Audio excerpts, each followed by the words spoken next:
دولت کدہ دیکھتے ہی دیکھتے ماتم کدہ بن گیا تھا۔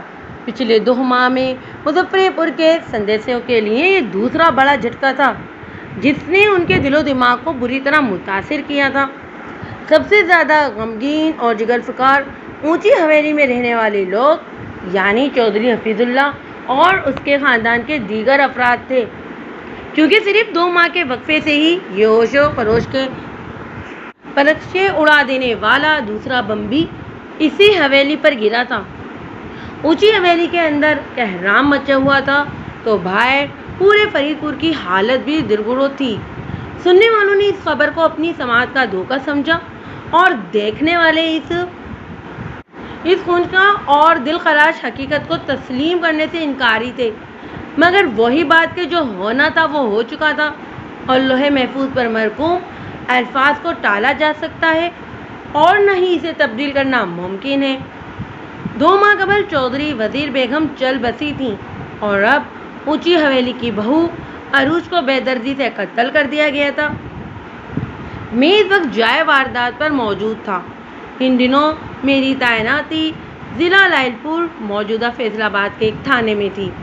فرید پور نامی وہ گاؤں میرے تھانے کے شمال مشرق میں صرف 1 میل کے فاصلے پر واقع تھا، لیکن میں نے بھی جس تھانے کا ذکر کیا ہے وہ فرید پور سے باہر ایک کچے رستے پر وقوع پذیر ہوا تھا۔ مذکرہ کچا راستہ مظفر پور اور موضع شیر گڑھ کو آپس میں ملاتا ہے۔ یہ لگ بھگ 3 میل کی دوری تھی اور قتل کی وجہ سے یہ واردات کم و بیش اس کے وسط میں ہوئی تھی۔ مجھے جیسے ہی اس واقعے کی اطلاع ملی میں کانسٹیبل محمد ہاشم کے ساتھ موقع واردات پر پہنچ گیا تھا۔ اس وقت سحپیر کے 4 بج رہے تھے۔ فروری کا مہینہ اپنا نصف سفر طے کر چکا تھا، لیکن ابھی تک فضا میں ٹھنڈک کا راج تھا۔ موسم پوری طرح کھلا نہیں تھا۔ بہرحال میں جائے وقوع کے معائنے میں مصروف ہو گیا۔ وہ تحرے قتل کی ایک لرزہ خیز واردات تھی۔ چودھری حفیظ اللہ کی بہو عروج کے بڑے بھائی مشتاق اور کوچوان اللہ دتا کو بڑی بے دردی سے موت کے گھاٹ اتار دیا گیا تھا۔ ابتدائی معلومات کے مطابق مشتاق اپنی بہن عروج کو لینے شیر گڑھ سے فرید پور آیا تھا۔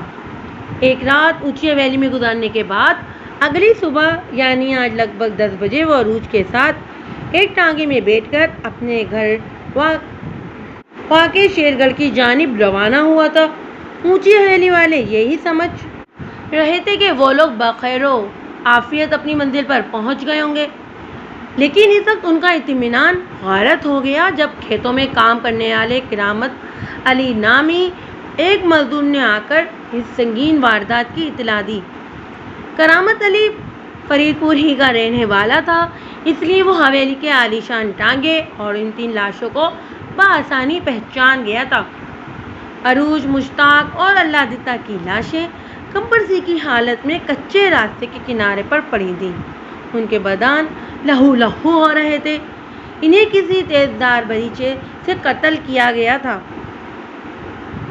ان آلات غارت غری کو ایسی صفاقی سے استعمال کیا گیا تھا کہ وہ تینوں بد نصیب اپنا دفاع نہیں کر سکے تھے اور حملہ آوروں نے درندگی کا مظاہرہ کرتے ہوئے انہیں موت کے گھاٹ اتارنے کے ساتھ ہی بریچوں اور نیزوں کی انیوں سے ان کے جسموں کو گود ڈالا تھا۔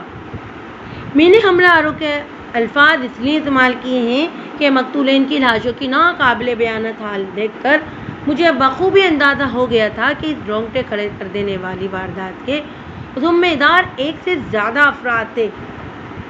جس ٹانگے پر سوار ہو کر وہ تینوں اونچی حویلی سے روانہ ہوئے تھے وہ لگ بھگ 1 پلانگ کے فاصلے پر کھیتوں کے بیچ کھڑا تھا۔ گھوڑا ابھی تک ٹانگے میں بندھا ہوا تھا۔ میں نے مقتولین کی لاشوں کا تفصیلی معائنہ کرنے کے بعد مذکرہ ٹانگے کا بغور جائزہ لیا۔ ٹانگے کی اگلی اور پچھلی دونوں سیٹیں خون آلود تھیں۔ مجھے یہ سمجھنے میں ذرا سی بھی دشواری محسوس نہیں ہوئی کہ عروج، مشتاق اور اللہ دتا کو ٹانگے پر ہی قتل کیا گیا تھا۔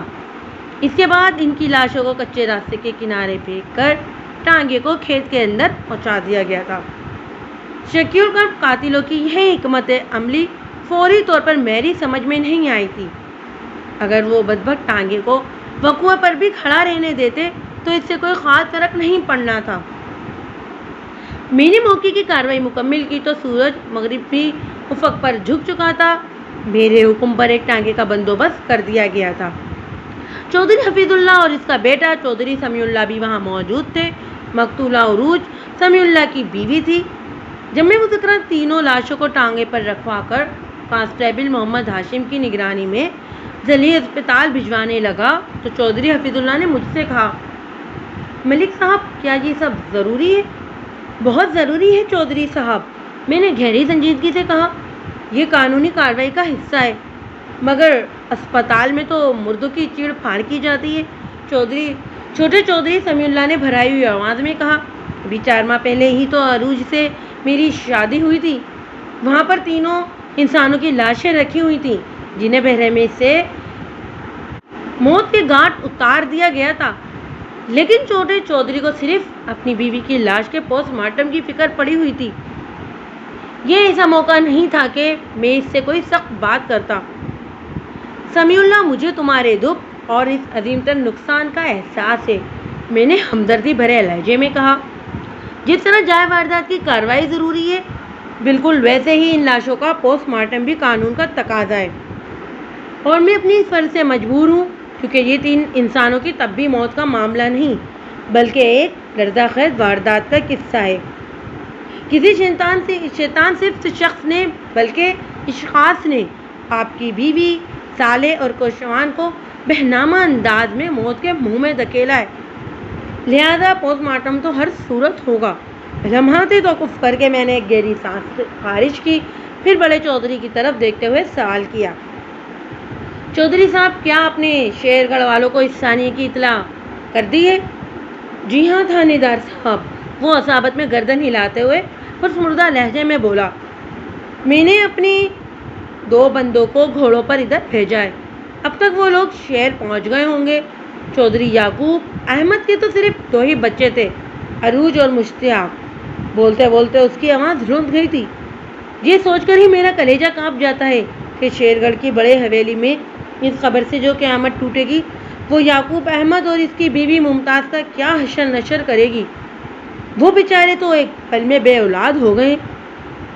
چودھری صاحب، میں نے حفیظ اللہ کو مخاطب کرتے ہوئے اپنائیت بھرے لہجے میں کہا، اس وقت اپنی اونچی حویلی میں آپ کی موجودگی زیادہ ضروری ہے، آپ دونوں باپ بیٹا گھر جائیں، میں یہاں کے معاملات کو نپٹانے کے بعد آپ کے پاس آتا ہوں، پھر اس ثانیے پر بیٹھ کر اطمینان سے بات کرتے ہیں۔ میری بات چودھری حفیظ اللہ کی سمجھ میں آ گئی۔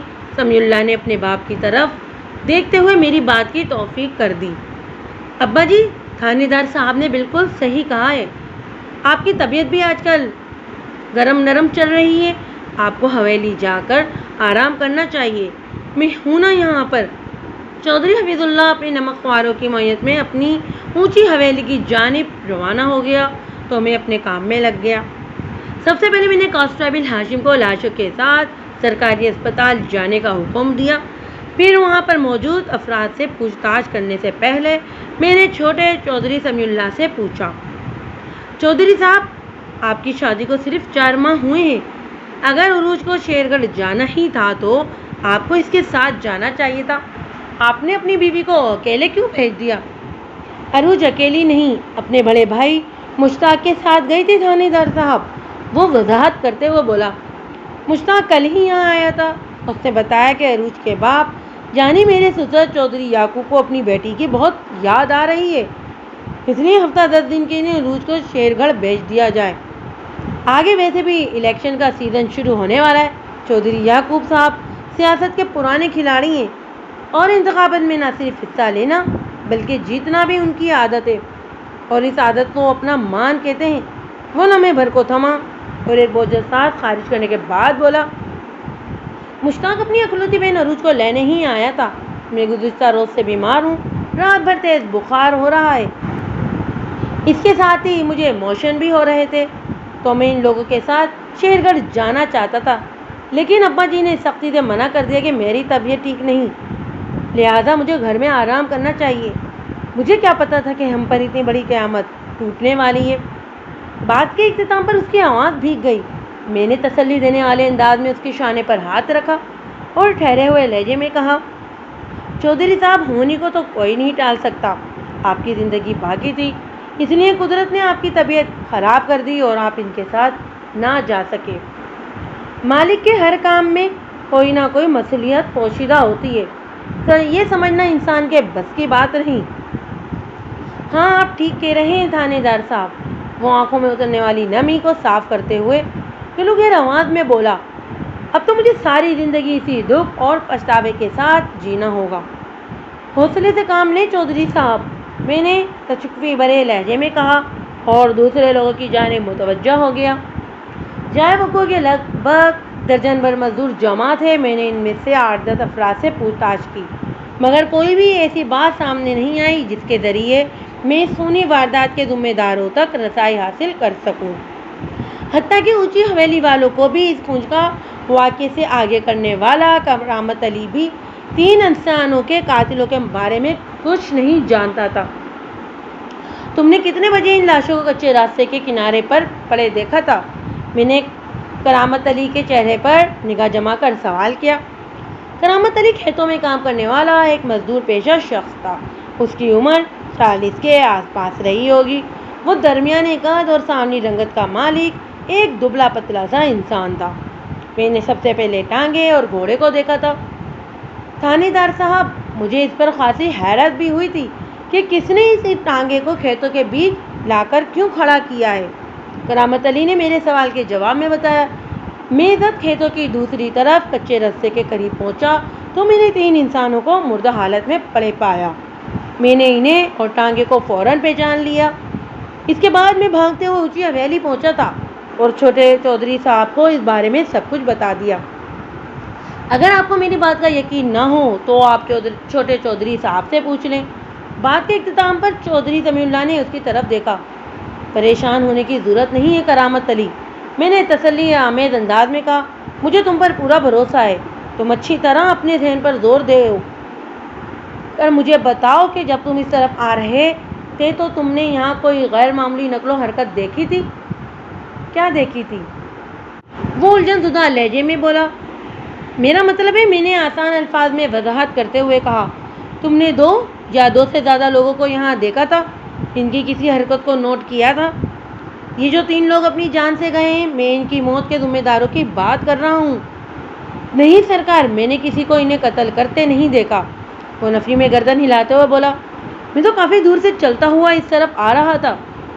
جب میں یہاں پہنچا تو میں نے ٹانگے اور 3 لاشوں کو دیکھا تھا۔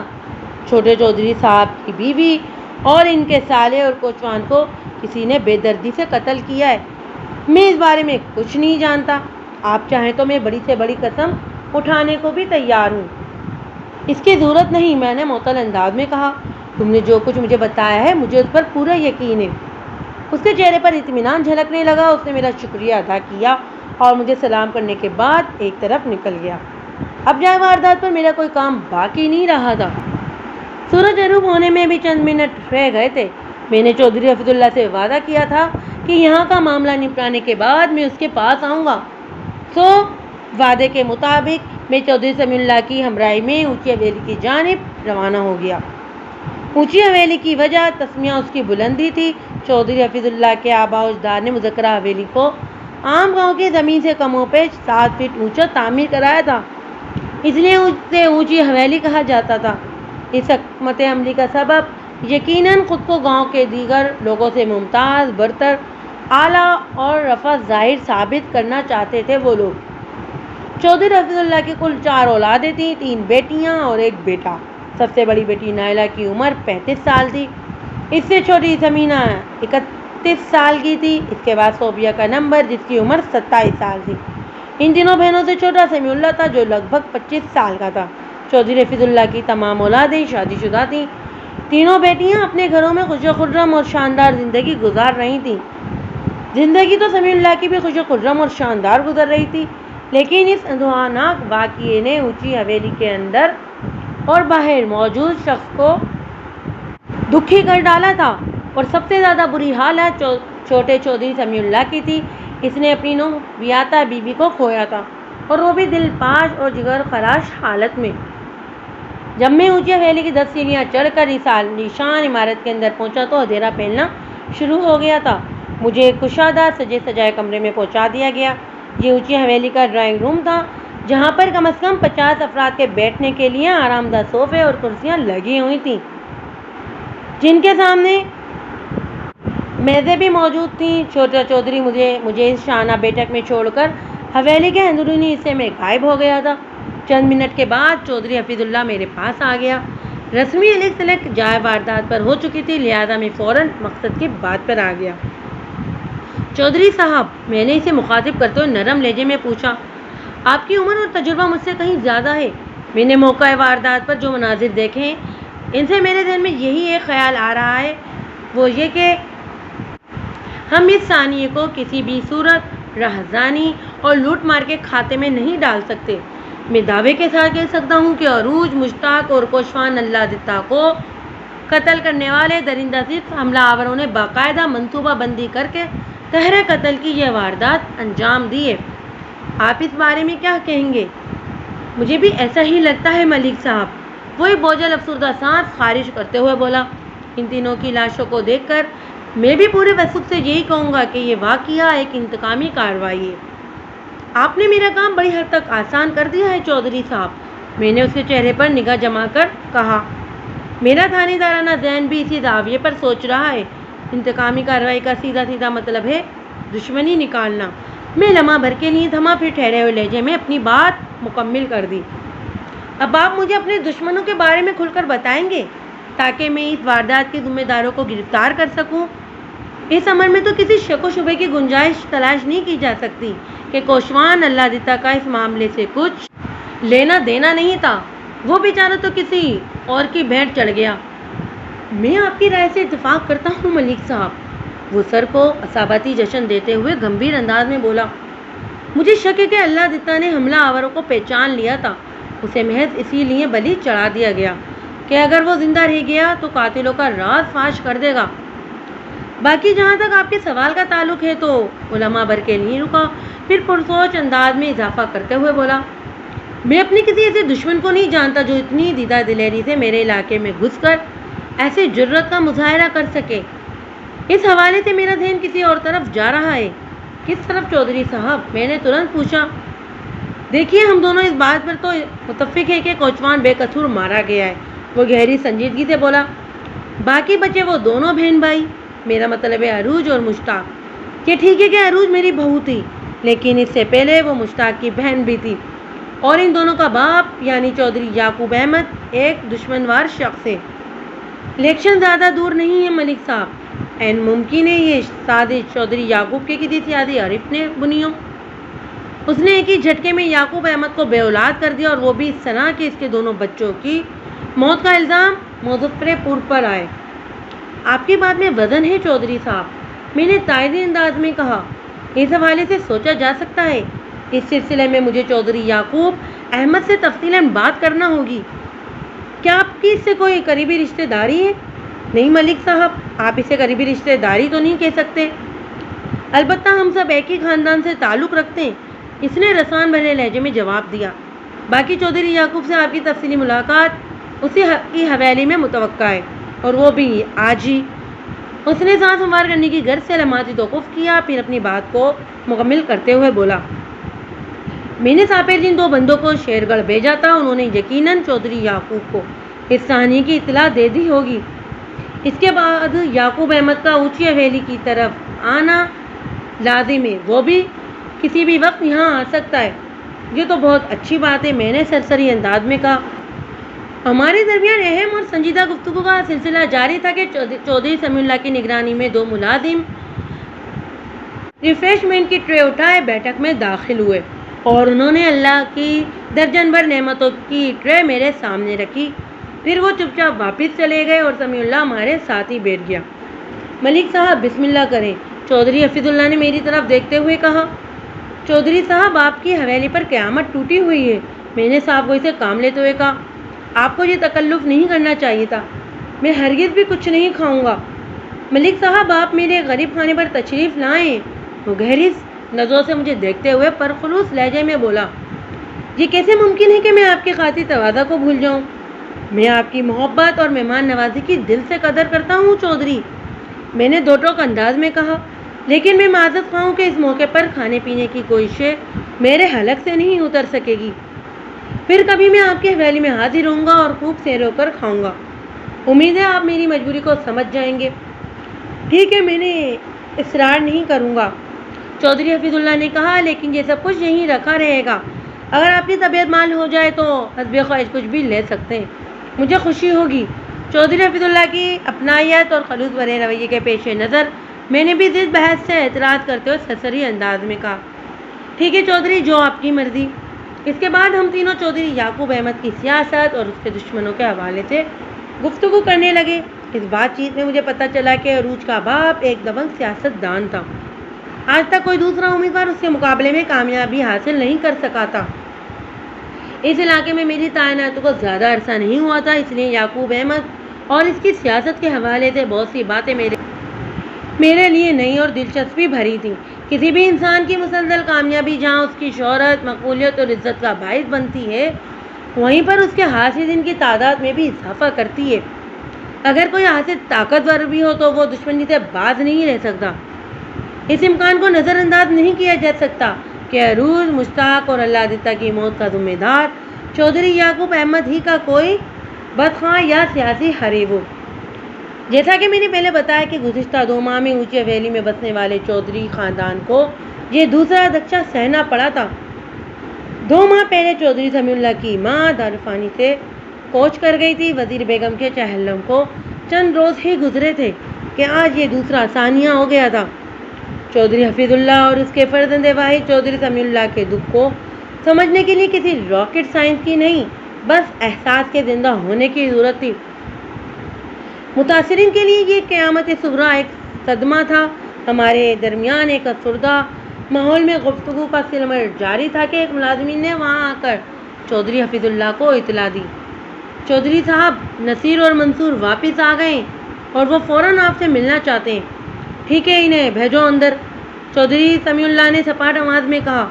ملازم کے جانے کے بعد چودھری حفیظ اللہ نے مجھے بتایا، ملک صاحب، نصیر اور منظور وہی 2 بندے ہیں جنہیں میں نے شیرگڑھ دوڑایا تھا۔ اوہ اچھا، میں نے چونکتے ہوئے لہجے میں کہا، پھر پوچھا، اس ملازم کی بات سے تو یہی لگتا ہے کہ عروج اور مشتاق کا باپ یعقوب احمد نہیں آیا۔ سوئنا رب خیر کرے، چودھری حفیظ اللہ تصدیق بھرے لہجے میں بولا تھا۔ میرے دماغ میں برے خیال آ رہے ہیں ملک صاحب، اللہ رحم کرے گا، میں نے سرسری انداز میں کہا۔ 1 منٹ کے بعد نصیر اور منصور چودھری حفیظ اللہ کے روبرو کھڑے تھے۔ چودھری کے پوچھنے پر انہوں نے شیرگڑھ کا جو حال بیان کیا وہ اس حویلی کے غم میں عظیم اضافے کا موجب بنا تھا۔ ان سنسنی خیز بیان کا خلاصہ کچھ اس طرح تھا، جب نصیر اور منصور نے شیرگڑھ کی بڑی حویلی میں پہنچ کر چودھری یعقوب احمد کو فرید پور والے ہولناک ثانی کے بارے میں بتایا تو حویلی میں موجود ہر شخص کے ہوش اڑ گئے تھے۔ مشتاق شادی شدہ تھا اور اس کی 3 سالہ ایک بیٹی تھی جس کا نام عابدہ تھا۔ عابدہ کا شعور بھی اتنا پختہ نہیں ہوا تھا کہ وہ اپنے باپ کی المناک موت کی اذیتناک شدت کو صحیح معنوں میں محسوس کر سکے، لیکن مشتاق کی بیوی عالیہ اس دلسوز خبر کو سنتے ہی زاروں قطار رونے لگی تھی۔ چودھری یعقوب احمد اور اس کی بیوی چودھرائن ممتاز بی بی کے دل و دماغ میں گویا دھماکے ہو رہے تھے۔ چودھری یعقوب کی سمجھ بوجھ نے کام کرنا چھوڑ دیا تھا۔ اس کے وہم و گمان میں بھی نہیں تھا کہ یوں اچانک وہ اپنے دونوں بچوں کو کھو بیٹھے گا۔ جب وہ کچھ سوچنے کے قابل ہوا تو اس نے فی الفور فرید پور جانے کا فیصلہ کر لیا۔ وہ نصیر اور منصور کے ساتھ اس طرف آنا چاہتا تھا۔ روانہ ہونے سے پہلے اس نے ایک ملازم کو بھیج کر اپنے چھوٹے بھائی اسحاق احمد کو بلا لیا۔ اسحاق احمد شیرگڑھی میں رہتا تھا، اس کی رہائش گاہ چھوٹی حویلی کہلاتی تھی۔ وہ شیرگڑھ سے نکلنے سے پہلے چودھری اسحاق احمد کو فرید پور والے ثانیے سے آگاہ کرنا ضروری سمجھتا تھا، مگر 13 فروری کا دن ان لوگوں کے لیے منحوس ثابت ہوا کہ ایک کے بعد ایک بری خبر ان پر وار ہو رہی تھی کہ وہ اپنے ہوش و حواس کو سلامت رکھنے میں بری طرح ناکام ہو چکے تھے۔ چودھری اسحاق احمد اپنے بڑے بھائی کے بلاوے پر چھوٹی حویلی سے حویلی پہنچا تو وہاں ایک دلخراش اور ارزا خیز خبر کے ساتھ چودھری اسحاق کے اکلوتے بیٹے اور ارزا خیز خبر کے چودھری اسحاق کے اکلوتے بیٹے 26 سالہ سلیم احمد کو کسی نے صفاقانہ انداز میں قتل کر کے اس کی لاشوں کو کھیتوں میں پھینک دیا تھا۔ یہ تم لوگ کیا بکواس کر رہے ہو؟ چھوٹے حفیظ اللہ نے قطع کلامی کرتے ہوئے عجیب سے لہجے میں پوچھا۔ سلیم تو بہت اچھا لڑکا ہے، اسے کیوں کوئی مارے گا؟ چودھری صاحب، ہم نے چیر گڑھ میں جو سنا اور جو دیکھا وہی آپ کو بتا رہے ہیں، نصیر نے لجاجت بھرے انداز میں کہا۔ یہ ایک ٹھوس حقیقت ہے کہ چودھری صاحب احمد کے اکلوتے بیٹے سلیم کو کسی ظالم شخص نے بے دردی سے گلا گھونٹ کر موت کے گھاٹ اتار دیا تھا۔ اسی لیے چودھری یعقوب ہمارے ساتھ یہاں آنے کی بجائے تھانے گئے، منظور نے معطل انداز میں بتایا۔ انہوں نے ہم سے یہی کہا ہے کہ وہ تھانے میں سلیم کے قتل کی رپورٹ درج کرانے کے بعد یہاں آئیں گے۔ یہ کیا ہو گیا ہے ملک صاحب؟ چودھری حفیظ اللہ نے دونوں ہاتھوں سے اپنے سر کو تھامتے ہوئے درگئے لہجے میں بولا تھا۔ ان دونوں بھائیوں کی تو دنیا ہی اجڑ گئی۔ ایک ہی دن میں وہ اولاد جیسی نعمت سے ہاتھ دھو بیٹھے ہیں۔ اگر انسان بے اولاد ہو تو کسی نہ کسی طرح صبر آ ہی جاتا ہے۔ وہ دونوں بھائی تو اپنی جوان اولاد کو کھو کر بڑھاپے میں بے اولاد ہو گئے۔ یہ صدمہ انہیں جینے دے گا اور نہ ہی مرنے۔ چودھری حفیظ اللہ کی آؤ بکا اور بیداری کے دوران میں چودھری سمیع اللہ کے خاموش اشارے پر نصیر اور منظور کو چپ چاپ وہاں سے کھسک لیے تھے اور میں بھی ایک جھٹکے سے اٹھ کھڑا ہوا تھا۔ ملک صاحب، آپ کیوں کھڑے ہو گئے؟ چودھری حفیظ اللہ نے مجھ سے پوچھا۔ مجھے اس وقت یہاں نہیں، تھانے میں ہونا چاہیے چودھری صاحب، میں نے سپاٹ آواز میں کہا۔ آپ نے مجھے جس کام کے لیے بلایا تھا وہ مکمل ہو چکا۔ اب میں تھانے میں دوسرے فریادیوں کی قانونی مدد کی ضرورت ہے۔ میں نہیں چاہتا کہ چودھری یعقوب کو تھانے میں بیٹھ کر میرا انتظار کرنا پڑے۔ امید ہے آپ میری پیشے وارانہ مجبوریوں کو سمجھ گئے ہوں گے۔ آپ نے بجا فرمایا ملک صاحب، چودھری سمیع اللہ نے گمبھیر آواز میں کہا۔ مشتاق کی طرح میں سلیم کو بھی اپنا بڑا بھائی ہی سمجھتا ہوں۔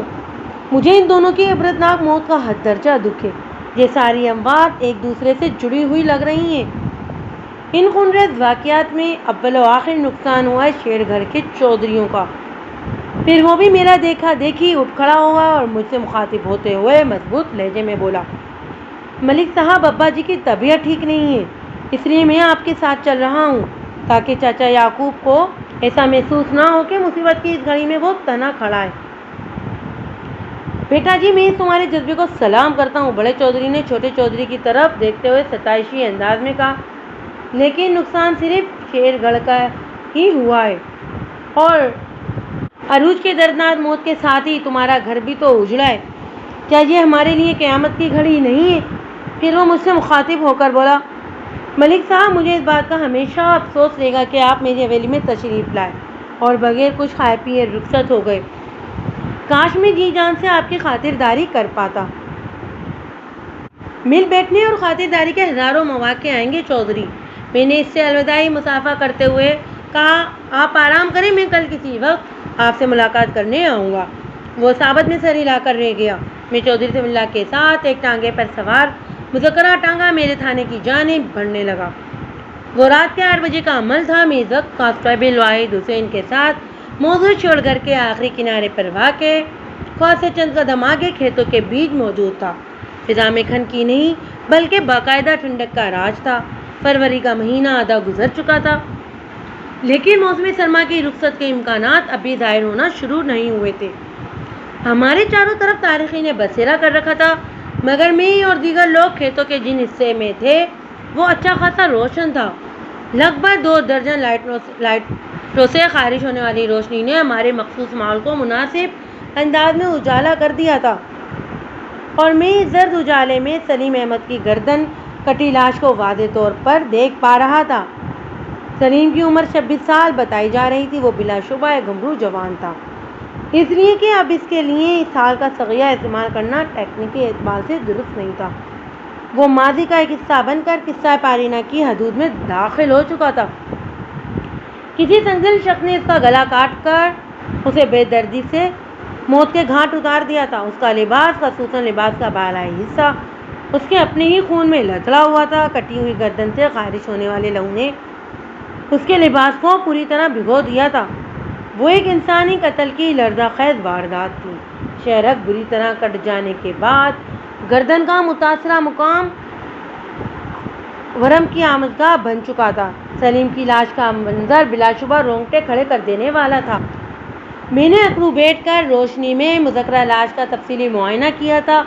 اور اس کوشش میں کام کی ایک بات میرے ہاتھ لگ گئی تھی، اور وہ یہ کہ سلیم کو کسی اور جگہ موت کے گھاٹ اتارنے کے بعد یہاں لا کر پھینک دیا گیا تھا، کیونکہ اس وقت جس مقام پر اس کی لاش پڑی تھی وہاں زمین پر مجھے خون کا نام و نشان دکھائی نہیں دیتا تھا، اور اس کا لباس اس امر کا گواہ تھا کہ اس کی کٹی ہوئی گردن میں سے کس قدر خون نکلا تھا۔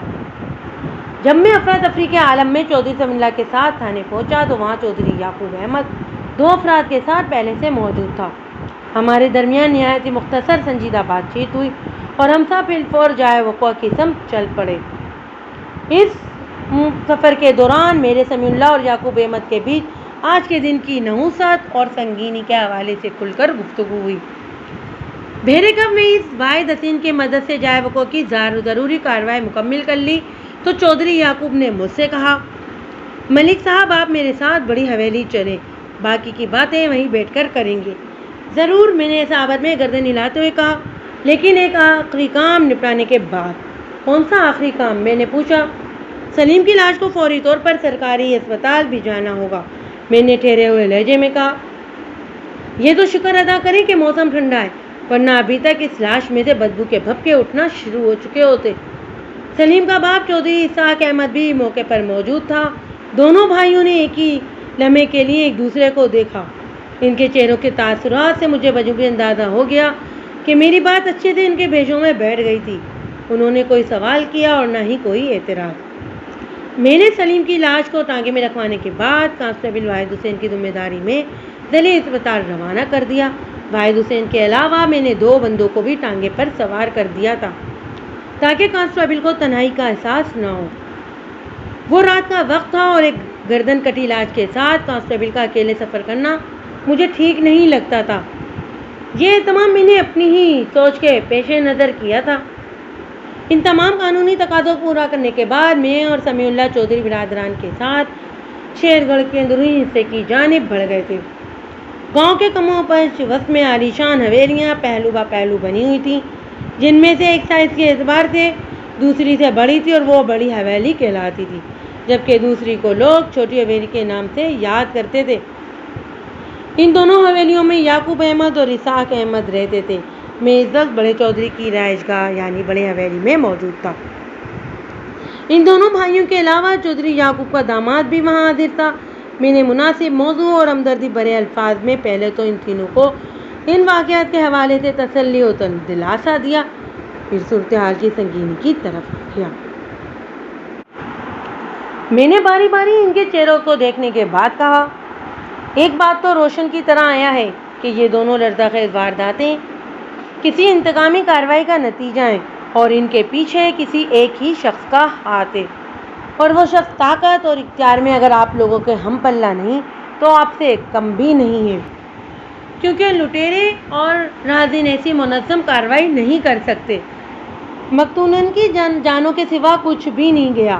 اس کا ایک ہی مطلب نکلتا ہے کہ قاتلوں کو صرف سلیم، مشتاق اور عروج کو ہی موت کے گھاٹ اتارنے کے لیے بھیجا گیا تھا تاکہ آپ دونوں بھائیوں کی پوری اولاد کا صفایا ہو جائے اور شیر گڑھ کی دونوں حویلیاں اپنے مستقبل کے وارثوں سے محروم ہو جائیں، اور آپ کے دشمن کی یہ ناپاک چال بدقسمتی سے کامیاب رہی ہے۔ اس وقت آپ دونوں بھائی اپنی اولادوں کو ہمیشہ کے لیے کھو چکے ہیں۔ لمحاتی توقف کر کے میں نے ایک بوجھل سانس خارج کی اور پھر اپنے الفاظ میں اضافہ کیا، اگر میرا اندازہ غلط ہے تو آپ لوگ میری تصحیح کر دیں، لیکن اگر آپ میرے خیال سے اتفاق کرتے ہیں تو پھر آپ مجھے اپنے ان تمام دشمن کے بارے میں تفصیلاً آگاہ کریں تاکہ میں جلد از جلد ان تینوں انسانوں کی اموات کے حقیقی ذمہ داروں تک رسائی حاصل کر کے انہیں واقعی سزا دلوا سکوں۔ مجھے یقین ہے کہ آپ لوگ میری بات سمجھ گئے ہوں گے۔ ملک صاحب، سچی بات تو یہ ہے کہ اسحاق احمد سے کسی کی براہ راست کوئی دشمنی نہیں، چودھری یعقوب نے غم سے بوجھل انداز میں کہا۔ البتہ میرے کے ایک سیاسی دشمن ضرور ہیں۔ میں اللہ کے فضل سے ہمیشہ انتخابات کامیابی حاصل کرتا رہا ہوں، اور ظاہر ہے یہ بات بہت سے لوگوں کو اچھی نہیں لگتی۔ اس وقت بھی الیکشن کی روایتی سرگرمیاں شروع ہو چکی ہیں، اور اس بار میرے مقابلے میں ایک زمیندار احمد گوندل الیکشن لڑ رہا ہے۔ میرے پاس ایسا کوئی ثبوت نہیں ہے کہ میں دعوے سے کہہ سکوں کہ قتل و غارت کی ان واردات کا ذمہ دار احمد نواز ہے، لیکن ظاہری بات ہے ان حالت میں میرا دھیان سب سے پہلے اسی کی طرف جائے گا۔ میں آپ کی بات اچھی طرح سمجھ گیا ہوں چودھری صاحب، میں نے رسانیت بھرے لہجے میں کہا۔ مجھے اپنی تفتیش کے آغاز کے لیے ایک نام مل گیا ہے۔ میں آپ کے سیاسی حریف احمد نواز گویندل کو اچھی طریقے سے چیک کر لوں گا۔ اس کے علاوہ کوئی اہم بات آپ لوگوں کے علم میں ہو تو وہ آپ مجھے ضرور بتائیں تاکہ مجھے اپنے کام میں مدد مل سکے۔ چودھری اسحاق احمد نے اپنی جیب میں ہاتھ ڈال کر کرنسی کا ایک ٹکڑا برآمد کیا اور اسے میری طرف بڑھاتے ہوئے بولا، ہو سکتا ہے آپ اس نوٹ کے ذریعے ان صفا قاتلوں کا سراغ لانے میں کامیاب ہو جائیں۔ میں نے اس کرنسی کے نوٹ کے ٹکڑے کو اپنے ہاتھ میں لے کر اس کا معائنہ کیا۔ وہ 200 روپے کے مالیت کا نوٹ کا آدھا حصہ تھا، یعنی کہ نوٹ کو درمیان سے کاٹ کر 2 حصوں میں تقسیم کر دیا گیا تھا، جن میں سے ایک حصہ میرے ہاتھ میں تھا۔ میں نے مذکرہ 100 روپے کے نوٹ کو ذیل میں کاٹ کر لفظ اس لیے استعمال کیا ہے کہ کٹے اور پھٹے ہوئے نوٹ کی حالت میں نمایاں فرق ہوتا ہے، اور وہ فرق میری عقابی نگاہ سے چھپا نہیں رہ سکا تھا۔ نوٹ کے مقام علیحدگی پر کسی تیزدار کینچی یا چھری کے آثار واضح طور پر دیکھے جا سکتے تھے۔ اگر اس نوٹ کو پھاڑ کر 2 ٹکڑوں میں بانٹ دیا گیا ہوتا تو اس کی سطح اتنی ہموار اور شارپ نہ ہوتی۔ آپ کو 100 روپے والے نوٹ کا یہ ٹکڑا کہاں سے ملا؟ میں نے سرسراتی ہوئی آواز میں چودھری اسحاق سے پوچھا۔ یہ مجھے نہیں، فیقہ کو ملا ہے، ملک صاحب، چھوٹے چودھری نے مجھے بتایا۔ یہ وہی بندہ ہے جس نے حویلی آ کر ہمیں ثانی کی اطلاع دی تھی۔ 100 روپے کا یہ آدھا نوٹ سلیم کی لاش کے قریب ہی ایک پتھر کے نیچے اس طرح دبا کر رکھا گیا تھا کہ دیکھنے والے کی نظر اس پر پڑے۔ یہ کارستانی یقیناً اسی قاتل کی ہے جس نے آپ کے بیٹے سلیم کو دفنا کے قتل کیا ہے۔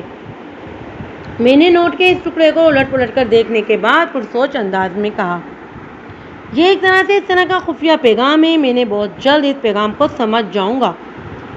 میں لمحے بھر کے لیے تھما، پھر مذکرہ نوٹ کے ٹکڑے کو اپنی جیب میں رکھنے کے بعد ان الفاظ میں اضافہ کر دیا، اندھیرے کے باعث میں جائے وقوع اور گرد و نواح کا تسلی بخش جائزہ نہیں لے سکا۔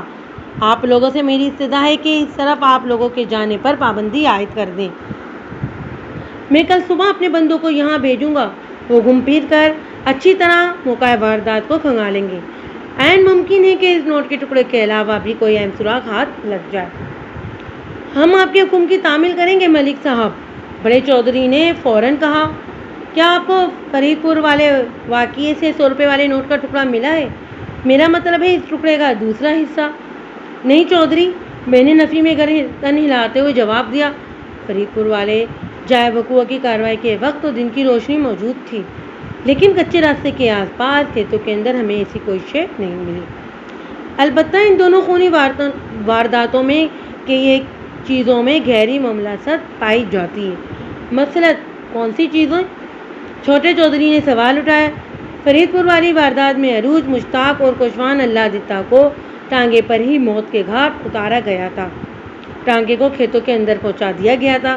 میں نے نپے تلے الفاظ میں وضاحت کرتے ہوئے کہا، سلیم احمد کے ساتھ بھی کچھ ایسا ہی معاملہ ہوا ہے، یعنی اسے کسی ایسی جگہ قتل کرنے کے بعد اس کی گردن کٹی لاش کو کنویں کے نزدیک ہی پھینک دیا گیا تھا۔ کل میرے اسٹاف کے لوگ اس مقام کو ڈھونڈ نکالیں گے جہاں اسلم کی جان لی گئی ہے، انشاءاللہ۔ میں نے لمحاتی توقف کر کے ان تینوں چودھریوں کے چہروں پر غمزدہ کے بادلوں کا جائزہ لیا، پھر اپنی بات کو آگے بڑھاتے ہوئے کہا، فرید پور اور شیر گڑھ کے ثانیات کا کوئی عینی شاہد نہیں، اور نہ ہی کسی نے وقعات کے آس پاس کسی قسم کی مشکوک سرگرمی کو نوٹ کی۔ فرید پور والی لاشیں ایک کھیت مزدور کرامت علی نے دریافت کی اور سیدھا اونچی حویلی پہنچ کر اس ثانی کی اطلاع دی۔ کرامت علی ہی کی طرح کا کردار شیر گڑھ میں رہنے والے فیقہ تلی نے ادا کیا ہے۔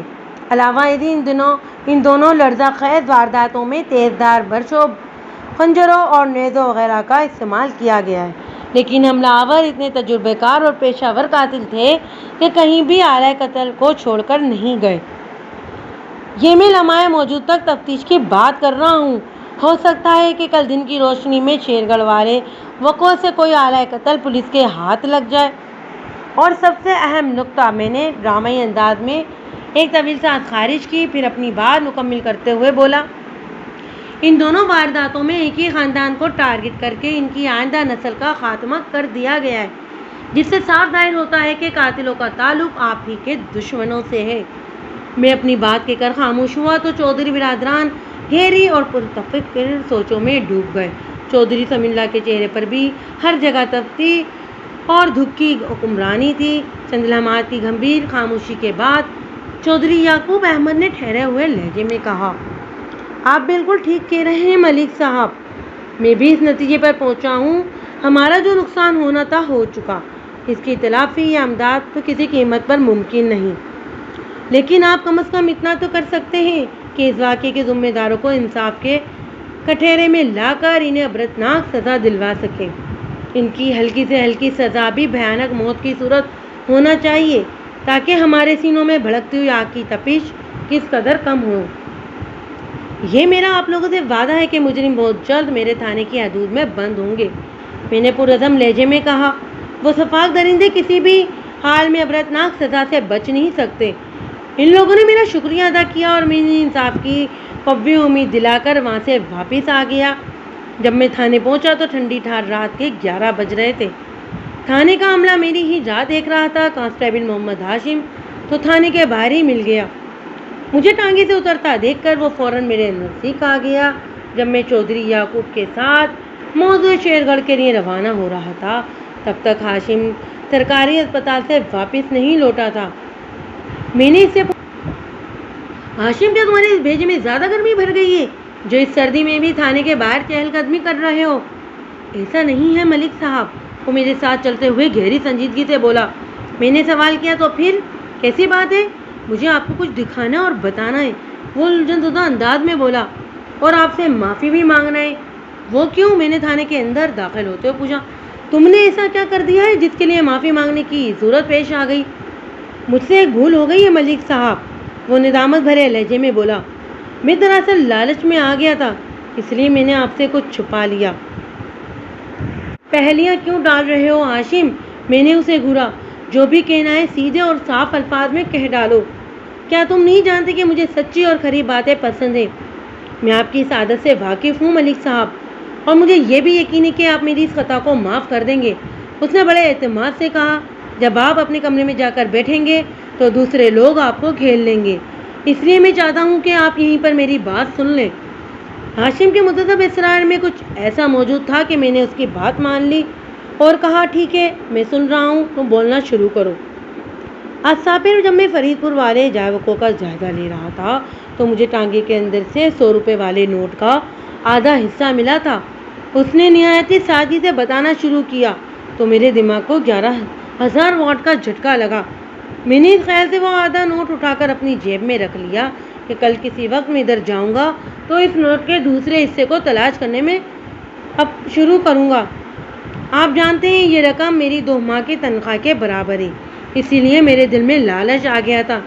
لیکن جب میں تینوں لاشوں کے ساتھ جائے وردات سے اسپتال کی طرف جا رہا تھا تو میرے ضمیر نے ملامت کی کہ میں نے یہ بات آپ سے کیوں چھپائی۔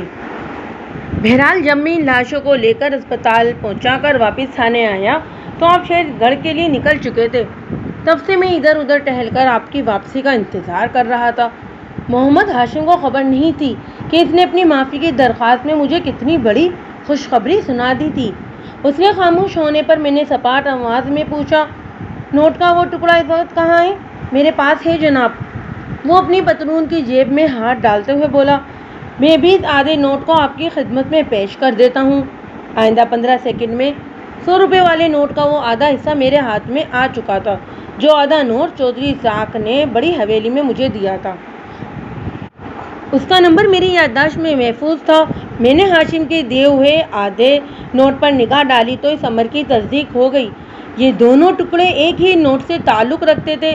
میں نے اس ٹکڑے کو بھی اپنی جیب کے اندر اس سے بچھڑے ہوئے ٹکڑے کے پاس پہنچانے کے بعد ہاشم کی طرف دیکھتے ہوئے پوچھا، میں تمہاری اس لالچ کو ایک بشیرہ کمزوری جان کر تمہیں دل سے معاف کرتا ہوں۔ مجھے خوشی ہے کہ تم نے اپنے ضمیر کی آواز پر دھیان دیا اور مجھے سب کچھ سچ سچ بتا دیا۔ یہ تمہیں ایک اچھا انسان ثابت کرتا ہے۔ وہ یقینی سے مجھے دیکھتے ہوئے دراری لہجے میں بولا، ملک صاحب، کیا آپ نے مجھے واقعی معاف کر دیا ہے؟ ہاں بالکل، میں نے دو ٹوک انداز میں جواب دیا اور گہری سنجیدگی سے کہا، اب تمہیں چند ایک باتوں کا خیال رکھنا ہے۔ وہ ہمتن گوش ہوتے ہوئے فدیانہ انداز میں بولا، آپ حکم کریں ملک صاحب۔ تم پچھلے 15 منٹ سے مجھے گھیرے کھڑے ہو، میں نے سمجھانے والے انداز میں کہا۔ تھانے میں موجود عملے کے دوسرے افراد کے ذہنوں میں یقیناً کھلبلی مچی ہوگی کہ آخر ہمارے درمیان کون سے راز و نیاز چل رہے ہیں۔ اپنے دماغ میں بٹھا لو کہ وہ راز و نیاز کچھ اس طرح کے ہیں۔ میں نے لمحاتی توقف کر کے ادھر ادھر دیکھا، پھر اپنے الفاظ میں اضافہ کر دیا، آج فرید پور والے وقوع سے تمہیں 100 روپے کا آدھا حصہ ملا ہے، جسے تم نے اپنی جیب میں رکھ لیا۔ پھر تو نے تمہیں ان لاشوں کے ساتھ اسپتال روانہ کر دیا اور تم مجھے اس آدھے نوٹ کے بارے میں بتانا بھول گئے۔ اس وقت تم نے بے حد معذرت کے ساتھ وہی آدھا نوٹ میرے حوالے کیا ہے۔ بس اتنی سی بات ہے۔ یہ سب تو 100% سچائی پر منوی ہے ملک صاحب، وہ حیرت بھرے لہجے میں بولا۔ بس آپ نے میری لالچ اور ضمیر کی ملامت کی اس کہانی کو یہاں سے نکال دیا ہے۔ تم بھی اپنے من میں سے لالچ کے جذبے کو نکال باہر کرو ہاشم، میں نے گہری سنجیدگی سے کہا۔ اس طرح ضمیر کو ملامت کرنے کی ضرورت پیش نہیں آئے گی اور تمہارا دل و دماغ ہر وقت امن و شانتی کا گوارا بنا رہے گا۔ وہ ممنونیت بھرے انداز میں بولا، ملک صاحب میں آپ کی سیکھ کو زندگی بھر یاد رکھوں گا۔ میں نے ستائشی انداز میں اسے کہا، شاباش، اب تم جا کر میرے لیے گرما گرم کھانے کا بندوبست کرو، مجھے بہت زوروں کی بھوک محسوس ہو رہی ہے۔ اور ہاں، میں نے لمحاتی توقف کر کے ان الفاظ میں اضافہ کیا، میرے کوارٹر کے اندر ایلومینیم کے ایک ڈبے میں گاجر کا باداموں کا حلوہ رکھا ہے، ذرا اسے بھی گرم کر لینا۔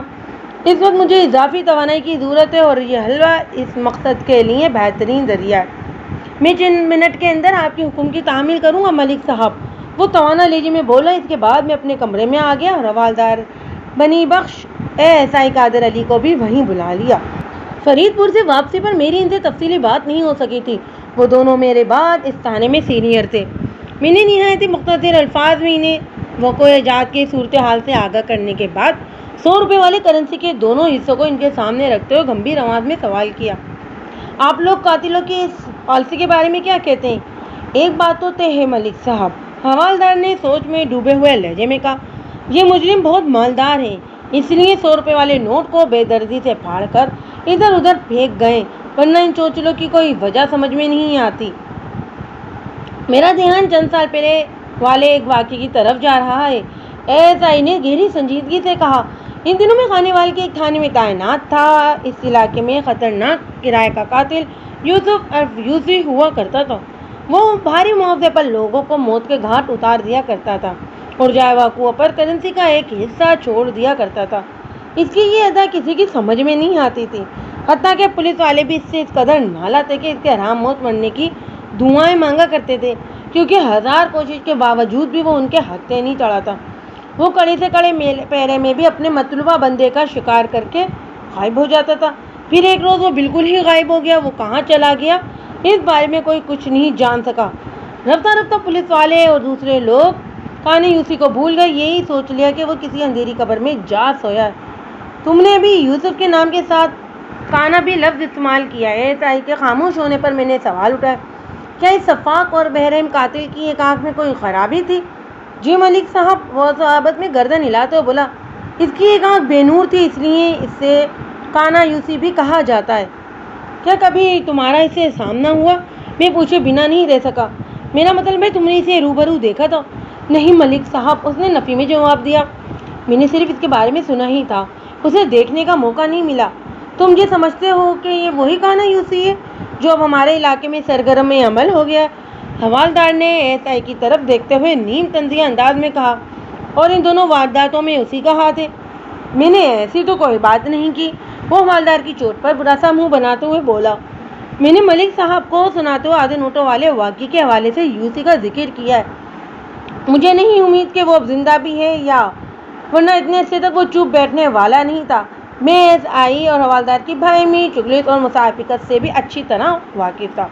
وہ خود کو ایک دوسرے سے برتر ثابت کرنے کے لیے چھوٹی چھوٹی باتوں میں سے بڑے بڑے کیڑے نکال کر تو تکار پر آتے رہتے تھے، قبل اس کے کہ ان کے بیچ کوئی نیا ماس کھلتا۔ میں نے کہا، تم لوگ آپس میں الجھنے کے بجائے میری بات دھیان سے سنو۔ میں بتانا چاہتا ہوں کہ تم دونوں نے کل رات کون کون سے کام انجام دینا ہے۔ وہ میری طرف متوجہ ہو گئے۔ قادر علی، میں نے ایس آئی کو مخاطب کرتے ہوئے کہا، تم کل صبح کسی کانسٹیبل کو ساتھ لے کر شیرگڑھ والے وقوع پر جاؤ گے اور وہاں سے کوئی اہم سراغ تلاش کرنے کی کوشش کرو گے۔ تمہاری خصوصی کھوج اعلی قتل کے حوالے سے ہوگی۔ سمجھ گیا ملک صاحب۔ وہ سر کو ثابتی جشن دیتے ہوئے فرما برداری سے بولا، میں آپ کی امید پر پورا اتروں گا انشاءاللہ۔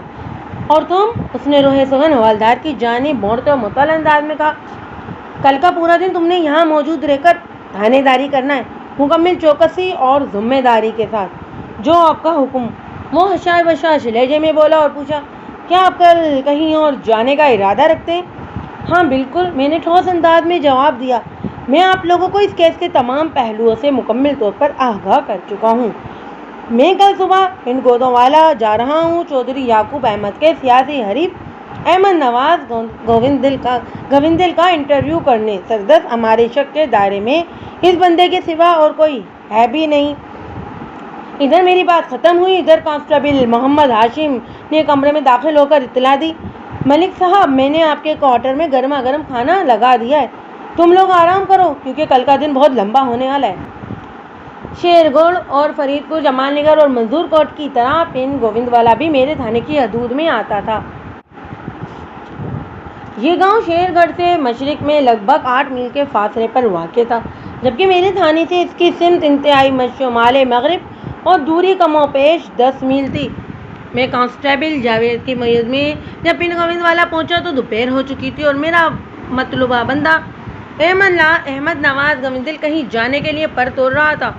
اس نے گرم جوشی سے میرا استقبال کیا، مجھے عزت و احترام کے ساتھ حویلی کے اندر لے گیا۔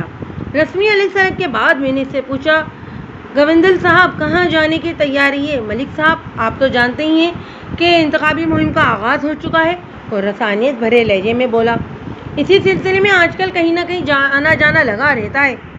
ویسے اس وقت میرا مظفر شیرگڑھ جانے کا ارادہ تھا۔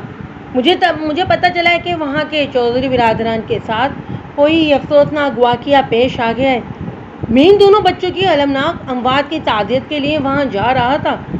اس نے دانستہ یا نادانستہ چودھری یعقوب اور اس کے چھوٹے بھائی چودھری اسحاق کا نام نہیں لیا تھا۔ میں اس کے سردست کوئی اندازہ قائم نہ کر سکا کہ یہ اتفاقی عمل تھا یا اس میں احمد نواز گووندل کی بدنیتی چھپی تھی۔ گووندل صاحب، ان چودھری برادران میں سے ایک الیکشن میں آپ کا سیاسی حریف بھی ہے۔ میں نے اس کے چہرے پر نگاہ جما کر معنی خیز انداز میں کہا تھا، میں چودھری یعقوب احمد کی بات کر رہا ہوں جناب، جس کا ریکارڈ بتاتا ہے کہ وہ کبھی الیکشن نہیں ہارا۔ ملک صاحب، ہار جیت تو مقدر کا کھیل ہے، اس نے پرسوچ انداز میں کہا۔ کسی انسان کا نصیب کس وقت چمک اٹھے یا کب دغا دے جائے، اس کے بارے میں قبل وقت کچھ نہیں کہا جا سکتا۔ یہ کوئی فارمولہ نہیں ہے کہ ایک شخص ہر میدان میں زندگی بھر فتح ہی حاصل کرتا رہے گا، اور کسی بندے کے بارے میں دعوے سے یہ بھی نہیں کہا جا سکتا کہ وہ اپنے مقدر میں ازلی ابدی شکست ہی لکھوا کر اس دنیا میں آیا ہے۔ یہ سب قدرت کے کھیل ہیں سرکار، اور اللہ تو ان لوگوں کو بھی دیتا ہے جو اس کی ذات پر یقین نہیں رکھتے۔ احمد نواز گووندل پروا اندام ہونے کے باوجود پرتاثر اور دبنگ شخصیت کا مالک تھا۔ سب سے اہم بات یہ کہ وہ گفتگو مطلب معقول اور پرمعدت گفتگو کے فن سے آشنا تھا۔ یہ اس سے میری پہلی ملاقات تھی اور اس کی بات چیت نے مجھے بہت متاثر کیا تھا۔ آپ نے درست فرمایا گووندل صاحب، میں نے تائزی انداز میں گردن ہلاتے ہوئے کہا، اللہ سبھی کا ہے اور سبھی اس کے بندے اور مخلوق ہیں۔ وہ اس بنا پر فیصلے نہیں کرتا کہ کون اسے کتنا مانتا ہے اور کون اس کے وجود سے انکاری ہے۔ جو دنیا بقدر کوشش ہے، جو شخص جتنی کوشش کرتا ہے اسے اس کی محنت کا اتنا پھل ضرور ملتا ہے، کیونکہ اللہ تعالیٰ کسی کی بھی محنت کو رائیگاں نہیں جانے دیتا۔ ناانصافی اس کی شان کے خلاف ہے، بے شک وہ عزت اور ذلت کا مالک ہے۔ بس سرکار، میں بھی محنت اور کوشش ہی میں لگا ہوا ہوں۔ وہ معتدل انداز میں بولا، باقی جو مرضی مالک کی، نتیجہ تو اسی کے ہاتھ میں ہے نا ملک صاحب۔ بے شک، میں نے دو ٹوک انداز میں کہا۔ پھر پوچھا، گووندل صاحب ابھی تھوڑی دیر پہلے آپ نے ابھی اس وقت میرا موضوع شیرگڑھ جانے کا ارادہ تھا اور میں چودھری برادران کے بچوں کی المناک موت کی تعزیت کے لیے وہاں جا رہا تھا جیسے جملے ادا کیے تھے۔ ماضی کا سگیا تو یہ بتاتا ہے کہ اب آپ نے اپنا پروگرام تبدیل کر دیا ہے۔ آپ پولیس والے ہیں، اس لیے آپ الفاظ کو اپنی گرفت میں لیتے ہیں جیسے خطرناک مجرم کی گردن ناپ لی ہو۔ تو زیر لب مسکراتے ہوئے معنی خیز انداز میں بولا، خیر میں نے ابھی تک شیرگڑھ جانے کا ارادہ نہیں بدلا۔ سچی بات تو یہ ہے کہ آپ پہلی بار میری حویلی پر تشریف لائیں، اس لیے آپ کو پروٹوکول دینا بھی تو ضروری ہے۔ اس عمر میں کسی کی شک کی گنجائش نہیں کہ آپ یہاں ان دنوں خونریز واقعات کی تفتیش کرنے آئیں۔ ان دونوں بھائیوں نے آپ کی سماعت میں میرے خلاف بہت زہر انڈیلا ہوگا۔ ایسی بات نہیں ہے گوندل صاحب، میں نے صاحب گوئی سے کام لیتے ہوئے کہا۔ چودھری یعقوب احمد اور اس کے چھوٹے بھائی چودھری طاق احمد نے اپنے کسی دشمن کی نشاندہی کی اور نہ ہی کسی شخص پر الزام لگائے۔ میں روٹین کی پوچھ تاچھ کے لیے ہر اس جگہ جاؤں گا جہاں سے کوئی ایسا سراغ ہاتھ لگنے کی امید ہو جو مجھے 4 افراد کے قاتلوں تک پہنچا دے۔ یقیناً آپ میری بات سمجھ رہے ہیں، میں آپ کے پاس بھی اسی سلسلے میں آیا ہوں۔ اس نے پرسوچ انداز میں ڈوبے ہوئے لہجے میں کہا، تو پھر آپ نے یہ طے کر لیا ہے کہ شیرگڑھ اور فرید پور میں پیش آنے والے دونوں افسوسناک واقعے کا ذمہ دار کوئی ایک ہی شخص یا ایک ہی گروہ ہے، اس لیے آپ نے 4 قاتلوں کی ایک ہی بات کی ہے۔ اس دوران میں گورنر صاحب کے ملازمین نے ہمارے سامنے انواع اقسام کا سامان چن دیا تھا۔ گفتگو کے پیش ان اشیاء نعمت سے بھی قاتل خواہ انصاف کیا جا رہا تھا۔ یہ میں نہیں، حالات اور واقعات شواہد نے طے کیا ہے گوندل صاحب کہ ان دونوں وارداتوں کے پیچھے کسی ایک ہی پارٹی کا ہاتھ ہے۔ میں نے اس کی آنکھوں میں دیکھتے ہوئے جواب دیا، میں موضوع پر اپنی تفتیش کو آگے بڑھانے کا قائل نہیں ہوں۔ یہ تو بہت اچھی بات ہے ملک صاحب، وہ ستائشی نظر سے مجھے دیکھتے ہوئے بولا۔ پھر پوچھا، آپ کن حالات و واقعات اور شواہد کی بات کر رہے ہیں؟ کیا میں ان کے بارے میں جان سکتا ہوں؟ کیوں نہیں گوندل صاحب، میں نے جلدی سے کہا۔ میں آپ کے تعاون سے اس کیس کو حل کرنے کی نیت لے کر پنڈ گووند والا آیا ہوں۔ آپ سے کچھ چھپانے کا تو سوال ہی پیدا نہیں ہوتا جناب۔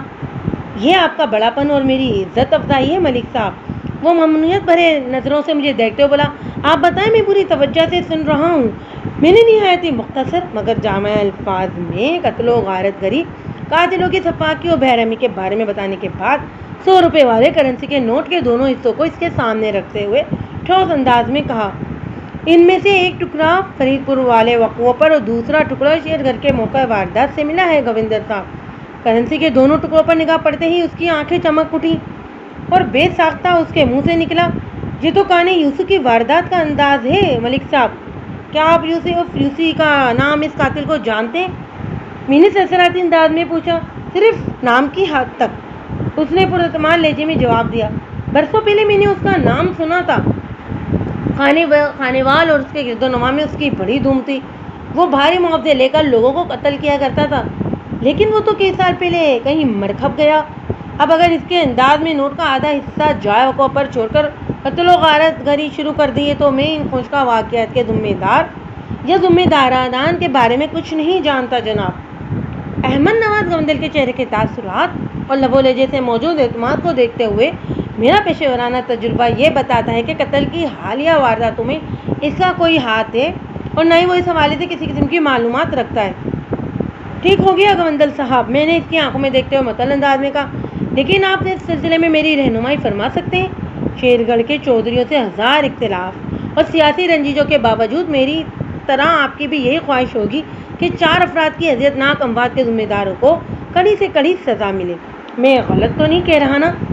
بالکل نہیں جناب، آپ 16 آنے درست فرما رہے ہیں، وہ ٹھہرے ہوئے لہجے میں بولا۔ یہ کوئی معمولی واقعات نہیں ہے، میں آپ کی آسانی کے لیے چند اشارے دے سکتا ہوں۔ اگر آپ نے تھانے دارانہ سراغ رساں دماغ استعمال کیا تو بعد سہولت کسی کار آمد نتیجے تک پہنچ جائیں گی، اتنا تو مجھے یقین ہے۔ میں ہمتن خوش ہوں گوندل صاحب، میں نے کہا۔ یہ بات شیرگڑھ جانتا ہے کہ چودھری اسحاق کا اکلوتا بیٹا سلیم ایک عیاشتبا جوان تھا، اس لیے چودھری یعقوب نے اپنی بیٹی عروج کا رشتہ اسے نہیں دیا تھا اور اس کی شادی فرید پور کے چودھری خاندان میں کر دی تھی۔ احمد نواز گوندل نے میرے سوال کا جواب دیتے ہوئے مطمئن انداز میں بتایا، یہ بات بھی کسی سے ڈھکی چھپی نہیں ہے کہ چودھری یعقوب کا بیٹا مشتاق اپنے کزن سلیم کا گہرا دوست تھا۔ ان کے درمیان کوئی بھی راز و راز نہیں رہتا تھا کیونکہ بہت ساری بدفعلیوں میں وہ دونوں ایک ساتھ ہوا کرتے تھے۔ یہی مشتاق اپنی اکلوتی بہن عروج سے بے پناہ محبت کرتا تھا۔ وہ عروج جو فرید پور کے چودھری سمیع کی بیوی تھی، ان کی شادی صرف 4 ماہ ہی چل سکی تھی۔ یہاں تک بتانے کے بعد وہ یکلخت خاموش ہو گیا۔ چند لمحات کے بعد میں نے اضطراری لہجے میں پوچھا، تو اس سے کیا سمجھ میں آتا ہے؟ سمجھ میں تو اس وقت آئے گا جب آپ میری بات پر غور فرمائیں گے ملک صاحب، وہ معنی خیز انداز میں بولا۔ اگر آپ نے ان 4 کرداروں پر توجہ دی تو بہت جلد اس کیس کے معمے کو حل کرنے میں کامیاب ہو جائیں گے۔ اگر آپ نے جن 4 کرداروں کا ذکر کیا ہے ان میں سے 3 سلیم احمد، مشتاق احمد اور عروج سمیع اللہ تو لقمہ اجل بن چکے ہیں۔ میں نے الجھن زدہ نظروں سے اس کی طرف دیکھا، لیکن 4تھا کردار ابھی وقت حیات ہے۔ ملک صاحب، وہ معنی خیز انداز میں ذرا جھک کر بولا، اور اس کا نام قتل ہونے والے کردار کے ساتھ نصیبی ہے۔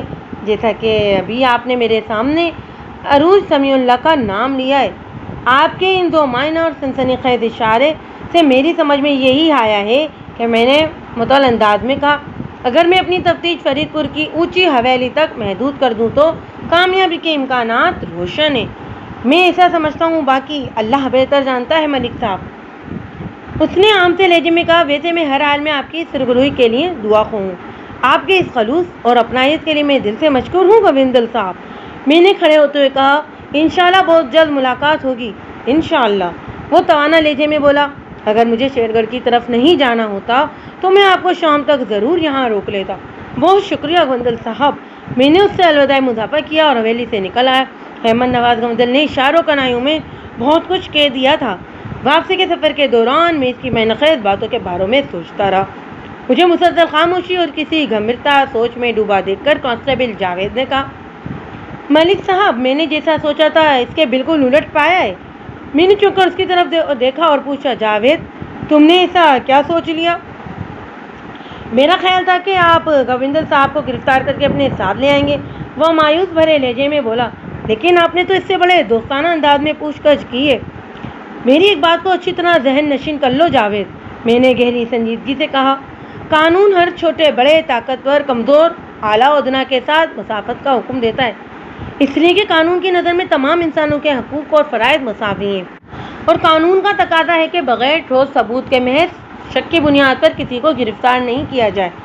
باقی جہاں تک گووندل صاحب سے میرے دوستانہ رویے کی بات ہے تو لمحاتی توقف کر کے میں نے گہری سانس خارج کی، پھر اپنی بات مکمل کرتے ہوئے کہا، اسی دوستانہ رویے اور اپنائیت بھرے انداز کی بدولت میں نے اس کی زبان سے بڑی کارآمد باتیں اگلوا لی ہیں جو آگے چل کر میرے بہت کام آئیں گی۔ یہ تو آپ بالکل ٹھیک کہہ رہے ہیں جناب، وہ تائیدی انداز میں گردن ہلاتے ہوئے بولا، ہر پولیس والا آپ کے انداز میں نہیں سوچتا۔ عام طور پر یہی دیکھنے میں آیا ہے کہ ہم بے بس، لاچار اور کمزور لوگوں کو بغیر کسی سمن یا وارنٹ کے ہی محض شک کی بنیاد پر گرفتار کر کے حوالات میں بند کر دیتے ہیں، بلکہ ان کی زبان کھلوانے کے لیے 100 تفتیشی جتن بھی کرتے ہیں۔ چند عاقبت نااندیش اہلکاروں اس کے غیر ذمہ دارانہ فعال کے باعث پورے ڈپارٹمنٹ کو ہی مورد الزام نہیں ٹھہرایا جا سکتا، کیونکہ کالی بھیڑ تو ہر محکمے میں پائی جاتی ہیں۔ میں نے دو ٹوک انداز میں کہا، بہرکیف تم نے پولیس کے جس عمومی رویے کا ذکر کیا ہے وہ میرے نزدیک بہت افسوسناک اور قابل مذمت ہے۔ وہ سرسراتی آواز میں بولا، ملک صاحب، آپ کے ساتھ کام کر کے بہت کچھ سیکھنے کو مل رہا ہے مجھے۔ میں نے کانسٹیبل کی بات پر دھیان نہیں دیا اور دوبارہ احمد نواز گووندل کی بات پر غور کرنے لگا۔ 15 فروری کا آغاز بڑے سنسنی خیز انداز میں ہوا تھا۔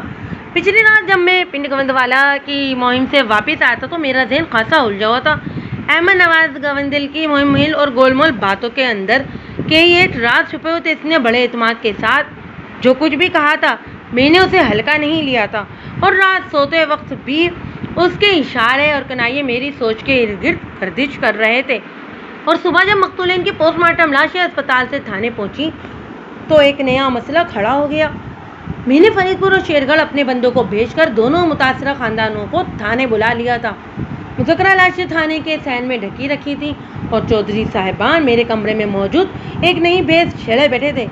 چودھری یعقوب احمد نے مجھ سے مخاطب ہوتے ہوئے کہا، ملک صاحب، سلیم اسحاق کا بیٹا ہے اور مشتاق عروج دونوں میری اولاد ہیں، لہٰذا ان تینوں کی لاشیں ہم دونوں بھائی اپنے ساتھ لے کر جائیں گے۔ ان کی تدفین شیرگڑھ کے قبرستان میں ہوگی۔ چودھری اسحاق نے بڑے بھائی کی ہاں میں ہاں ملاتے ہوئے دو ٹوک انداز میں کہا، بھائی جان بالکل ٹھیک کہہ رہے ہیں تھانے دار صاحب، آپ یہ تینوں لاشیں ہمارے حوالے کر دیں تو بہت مہربانی ہوگی جناب کی۔ ہم نے کب کہا کہ عروج آپ کی بیٹی نہیں؟ اچھا یعقوب، چودھری سمیع اللہ نے اپنی سسر کی طرف دیکھتے ہوئے کہا، مگر آپ اس حقیقت سے انکار نہیں کر سکتے کہ وہ آپ کی بیٹی ہونے کے علاوہ میری منوکا بھی تھی۔ عروج کی لاش تو فرید پور کے قبرستان میں ہی دفن ہوگی۔ آپ سلیم اور مشتاق کی لاشوں کو اپنے ساتھ لے جائیں، ہم عروج اور اللہ دیتا کی لاشیں اٹھا لیتے ہیں۔ سمیع اللہ کی تجویز معقول اور وزندار تھی، لیکن چودھری یعقوب نے بھرمی بھرے لہجے میں کہا، برخوردار میں نے عروج کو پورے 23 سال تک اپنے جگر کا حصہ بنا کر پالا تھا، تو تمہاری شادی کو صرف 4 ماہ ہوئے. تم میری بیٹی کی لاش کے دعوے دار نہیں بنو تو یہ تمہارے حق میں بہتر ہوگا. ہم ہر قیمت پر اس کی لاش کو شیرگڑھ ہی لے کر جائیں گے. میرا دعویٰ غلط یا جھوٹا نہیں ہے چاچا جان، سمیع اللہ نے غفغی آمیز آواز میں کہا. وہ ہر صورت میں میری بیوی تھی اور یہ حق مجھے قانون اور شریعت نے دیا ہے. اس کی لاش کا وارث صرف میں اور صرف میں ہی ہوں. میں اور بھائی جان تو اپنی اپنی اولادوں سے یکسر محروم ہو چکے ہیں. چودھری اسحاق نے تپتے ہوئے لہجے میں کہا. چنانچہ ہمیں کسی اچھے برے نتیجے کی قطعاً کوئی پرواہ نہیں ہے. اگر تم اپنی ضد پر اڑے رہے تو تیسرا خونریز واقعہ اس تھانے کے گرد و نواح میں بھی ہو سکتا ہے. چودھری اسحاق احمد نے تھانے میں بیٹھ کر میرے سامنے چودھری سمیع اللہ کو خطرناک نتائج کی دھمکی دی تھی. یہ سیدھی سیدھی میرے معاملات میں دخل اندازی تھی، قبل اس کے کہ میں اپنے اختیارات کا استعمال کر کے چودھری اسحاق کے دماغ کے کیڑے جھاڑتا. چودھری حفیظ اللہ نے پہلی بار اپنی ترک و ترج بلکہ فساد برپا گفتگو میں حصہ لیتے اپنے بیٹے سے کہا. سمیع اللہ بڑوں کے ساتھ زبان نہیں لڑاتے. تمہارے چچا چودھری یعقوب بالکل ٹھیک کہہ رہے ہیں. عروج کی لاش پر انہی کا حق بنتا ہے. پھر وہ براہ راست اپنے سمدھی سے مخاطب ہوتے ہوئے بولا. چودھری صاحب، آپ دونوں بھائیوں نے اپنی اپنی جوان اولاد کو کھویا ہے. میں آپ لوگوں کے دکھ اور درد کو سمجھ کر محسوس کر سکتا ہوں. آپ سمیع اللہ کی جذباتی باتوں کا برا نہ بنائیں اور عروج کی لاش کو اپنے ساتھ شیرگڑھ لے جائیں. ہمیں جب بھی عروج بیٹی کی یاد آئے گی ہم شیرگڑھ جا کر اس کی قبر پر فاتحہ خوانی کر لیا کریں گے. اسی بہانے آپ لوگوں سے بھی ملاقات ہو جایا کرے گی. چودھری حفیظ اللہ نے کشادہ دلی کا مظاہرہ کرتے ہوئے متوقع اور سر پر منڈلاتی ہوئی خونریز جنگ کو شروع ہونے سے پہلے ہی روک لیا تھا. اس دانشمندی اور بردباری پر میں نے ستائشی نظروں سے اسے دیکھنے لگا. علاوہ ازیں چودھری سمیع اللہ کی فرمانبرداری بھی لائق تحسین تھی. اس نے اپنے باپ کے فیصلے پر ایک لفظ نہیں کہا تھا اور خاموش ہو کر ایک طرف بیٹھ گیا. اگرچہ اپنے اندر وہ غصے سے بھرا ہوا تھا، لیکن اس نے کسی جھنجھلاہٹ یا خفگی کا اظہار نہیں کیا تھا. آئندہ 1 گھنٹے کے اندر دونوں پارٹیاں اسے اپنے حصے کی لاشیں اٹھا کر تھانے سے رخصت ہو گئیں تو میں نے ASI قادر علی کو اپنے کمرے میں بلا لیا. اس نے کمرے میں داخل ہو کر مجھے سلام کیا اور میرے اشارے پر کرسی سنبھال لی. قادر علی، وہ لوگ تو اپنے پیاروں کی لاشیں اٹھا کر چلے گئے، لیکن ہمارا اصل کام تو ابھی شروع ہوا ہے نا. میں نے ٹھہرے ہوئے لہجے میں کہا. مجھے فرید پور والے وقوع سے کچھ خاص ملا ہے، اور نہ ہی تم نے شیرگڑھ والے وقوع کے حوالے سے کوئی خوشخبری سنائی ہے. متاثرین تو اپنی اولادوں کو دفنانے کے بعد ان کی مغفرت اور اگلی زندگی کی آسانی کے لیے دعائیں اور قرآن خوانی وغیرہ میں مصروف ہو جائیں گے، لیکن ہم ہاتھ پر ہاتھ رکھ کر تو نہیں بیٹھ سکتے. ہمارے پیشہ وارانہ فرائض کا تقاضا تو یہی ہے کہ ہمیں ان افسوسناک واقعات کے ذمہ داروں کو گرفتار کر کے واقعی سزا دلوانا ہے. لیکن سوال یہ پیدا ہوتا ہے کہ ہم اپنے کام کا آغاز کہاں سے کریں. سردرد، ہمارے ہاتھ میں تو کچھ بھی نہیں ہے. میں آپ کی بات سمجھ سکتا ہوں ملک صاحب. میرے خاموش ہونے پر ASI نے معطل انداز میں کہا. میں سمجھتا ہوں ہم بالکل بھی خالی ہاتھ نہیں ہیں. اس کا کیا مطلب ہوا؟ میں نے سوالیہ انداز میں اسے دیکھا. دونوں افواجات سے ہمیں 100 روپے والے کرنسی کے نوٹ کے 2 حصے ملے. ہم ان کی مدد سے تفتیش کا آغاز کر سکتے ہیں. اور حسنیت بھرے لہجے میں بولا. وہ بلاوے کے سوا کچھ نہیں ہے قادر علی. میں نے کہا. کسی نے ہماری تفتیش کو غلط رخ پر ڈالنے کے لیے یہ چال چلی ہے اور وہ کسی یقیناً ان واقعات کا ذمہ داری ہے. اس موضوع پر احمد نواز گوندل سے میری کھل کر بات ہو چکی ہے. وہ بھی یوسی کونا کو جانتا ہے اور اس کے مطابق مذکرہ خطرناک قاتل برسوں پہلے اس دنیا سے رخصت ہو چکا ہے. اس کے انداز کی ہو بہو نقل کرنے والا 4 افراد کی پیمانہ اموات کا ذمہ دار اگر وہ بہت ہی شاطر اور یار ہے، اس نے ہمیں ایک بند گلی میں لا کھڑا کر دیا ہے. لیکن میں ہمت ہارنے والوں میں سے نہیں ہوں. سماعتی توقف کر کے میں نے بوجھل سانس خارج کرنے کے بعد اس میں اضافہ کرتے ہوئے کہا. پوسٹ مارٹم کی رپورٹ آنا ابھی باقی ہے. مجھے یقین ہے کہ اس کے اندر سے کچھ نہ کچھ ایسا ضرور ملے گا جو ہماری تفتیش کے لیے کارآمد ثابت ہوگا. پھر انشاءاللہ ملک صاحب، وہ پرسوخ انداز میں بولا، پھر ہمارے درمیان انہی خونچا واقعات اور چودھری برادران کے رویوں کے حوالے سے بات چیت ہوتی رہی. جب قادر علی کو چودھری حفیظ اللہ کے فیصلے کا علم ہوا تو اس نے کہا. ملک صاحب، یہ بندہ بہت گہرا لگتا ہے. اس نے اپنے بیٹے کے مطالبے کی حمایت نہ کر کے شیرگڑھ کے چودھریوں کا دل جیت لیا ہے، ورنہ آپ نے تو گرما گرمی کی وجہ سے صورتحال جو بتائی ہے اس میں خون خرابہ تو لازمی تھا. میں اپنے سامنے تو انہیں کسی بھی قیمت پر اس کھلی قانون شکنی کی اجازت نہیں دے سکتا تھا. میں نے قطعی لہجے میں کہا اگر چودھری یعقوب احمد اور اس کا برخوردار ایسی کسی حماقت کا ارتکاب کرتا تو مطلق پرواہ نہ کرتا اور بھول جاتا کہ انہوں نے اولاد کے حوالے سے کتنا بڑا صدمہ اٹھایا۔ میں انہیں پکڑ کر حوالات میں بند کر دیتا، بات کی بعد میں دیکھی جاتی۔ ویسے یہ ماننا پڑے گا کہ چودھری سمیع اللہ نے انتہائی جائز اور حق کی بات کی تھی۔ عروج کی لاش اسے ملنا چاہیے تھی، اس لاش کا حقیقی وارث وہی تھا۔ میں آپ سے اتفاق کرتا ہوں ملک صاحب، ایسا ہی تائیدی انداز میں سر ہلاتے ہوئے بولا۔ لیکن شیرگڑھ والے چودھری برادران مقتولہ عروج کی لاش کے ساتھ چودھری حفیظ اللہ کے ماں اور اجازت سے لے کر گئے۔ اگر وہ کوئی زور زبردستی کرتے تو وہی والی بات، ہم بھی انہیں بتا دیتے کہ تھانے کی طاقت کیا ہوتی ہے۔ ہم یہاں پر قانون نافذ کرنے کے لیے بیٹھے، قانون کو اپنے ہاتھ میں لینے یا اس کا مذاق اڑانے والے کے ساتھ تو کسی رعایت کا سوال ہی پیدا نہیں ہوتا۔ میں نے ASI کے خیالات اور عزائم پر ساتھ کیا اور ان واقعات کے دیگر پہلوؤں پر غور کرنے لگا۔ اسی ساتھ جب میں عصر کی نماز سے فارغ ہوا تو سرکاری اسپتال سے پوسٹ مارٹم کی رپورٹس آئیں، جن کی تفصیل کچھ اس طرح تھی۔ شیرگڑھ والے وقوعے کے مطابق مقتول سلیم احمد کی موت 13 فروری کی ساپیر 3 بجے سے 4 بجے کے درمیان واقع ہوئی تھی اور اسے کسی تیزدار آلے کی مدد سے گلا کاٹ کر فنا کر کے گاڑ دیا گیا تھا۔ کیمیکل ایگزامنر کی رپورٹ میں اس بات کی نشاندہی کی گئی تھی کہ اسے دنیا سے رخصت ہوتے وقت اس نے شراب کی بھاری مقدار اپنے معدے میں اتار رکھی تھی۔ گویا احمد نواز گمدل کی بات مقتول کے بارے میں بالکل غلط نہیں تھی۔ مرحوم بہت ساری ادوات بدکاری کا حامل تھا۔ فرید پور والے وقوعہ سے ملنے والی تینوں لاشوں کے وقت موت میں بمشکل 5 سے 10 منٹ کی کم و بیشی تھی۔ مجموعی طور پر عروج، مشتاق اور اللہ نے 13 فروری کی صبح 10 سے 12 بجے کے درمیان اس دنیا کو خیر بات کہا تھا۔ پوسٹ مارٹم رپورٹ کے ساتھ ہی ان کے لیبارٹری ٹیسٹ وغیرہ کے تجزیے بھی کیے گئے تھے۔ مشتاق اور اللہ کی ٹیسٹ رپورٹ میں تو مجھے کچھ خاص نظر نہیں آیا، لیکن عروج کی لیبارٹری رپورٹ دیکھ کر میرے ذہن میں روشنی کا ایک جھماکہ ہوا اور میں چکرا کے رہ گیا۔ مذکرہ رپورٹ میں میرے ہوش اڑا دینے والی صرف ایک لائن تھی، عروج 3 ماہ کی حاملہ تھی۔ گزشتہ روز میں چودھری سمیع اللہ سے میری کئی بار بات ہوئی تھی، لیکن اس نے ایک مرتبہ بھی مجھے عروج کی پریگنینسی کے بارے میں نہیں بتایا تھا۔ ان دونوں کی شادی کو صرف 4 ماہ ہوئے تھے اور لیبارٹری ٹیسٹ کے مطابق عروج پچھلے 3 ماہ سے ایک زندگی کو اپنے رحم میں لیے گھوم رہی تھی۔ یہ اتنی بڑی خوشخبری تھی کہ اسے سب سے پہلے اس کے بچے کو باپ بتانا چاہیے تھا۔ اگر عروج نے اپنے حاملہ ہونے کے بارے میں سمیع اللہ کو بتا رکھا تھا اور سمیع اللہ یا حفیظ اللہ نے مجھ سے ذکر کرنا ضروری نہیں سمجھا تھا تو اس میں خرابی یا پریشانی والی تو کوئی بات نہیں تھی۔ اگر وہ دونوں باپ بیٹا اونچی حویلی کے اگلے وارث کی آمد سے بے خبر تھے تو اس کا ایک ہی مطلب نکلتا تھا اور وہ یہ کہ عروج نے دانستہ اس خبر کو ان سے چھپایا تھا۔ اس کی پرسرار گوئی کی وجہ تک رسائی حاصل کرنا مجھ پر واجب ہو گیا تھا اور اس مقصد کے لیے میرا اونچی حویلی جانا ضروری تھا۔ چودھری حفیظ اللہ اور چودھری سمیع اللہ تو رہ گئے ایک طرف، مجھے شیرگڑھ کے چودھری خصوصاً چودھری یعقوب احمد کے رویے پر شدید حیرت ہوئی تھی۔ جب بھی کوئی عورت امید سے ہوتی تو وہ یہ خوشخبری سب سے پہلے 2 افراد کو سناتی ہے، نمبر 1 اپنے شوہر اور اس کے بچے کے باپ کو، نمبر 2 اپنی ماں کو۔ اب یہ تو ہو نہیں سکتا تھا کہ عروج کی ماں ممتاز بی بی کو اپنی بیٹی کے حاملہ ہونے کی خبر نہ ہو۔ 16 فروری کی صبح ناشتے سے فارغ ہونے کے بعد میں نے ASI قادر علی کو اپنے ساتھ لیا اور ہم دونوں تھانے سے اونچی حویلی کی جانب روانہ ہو گئے۔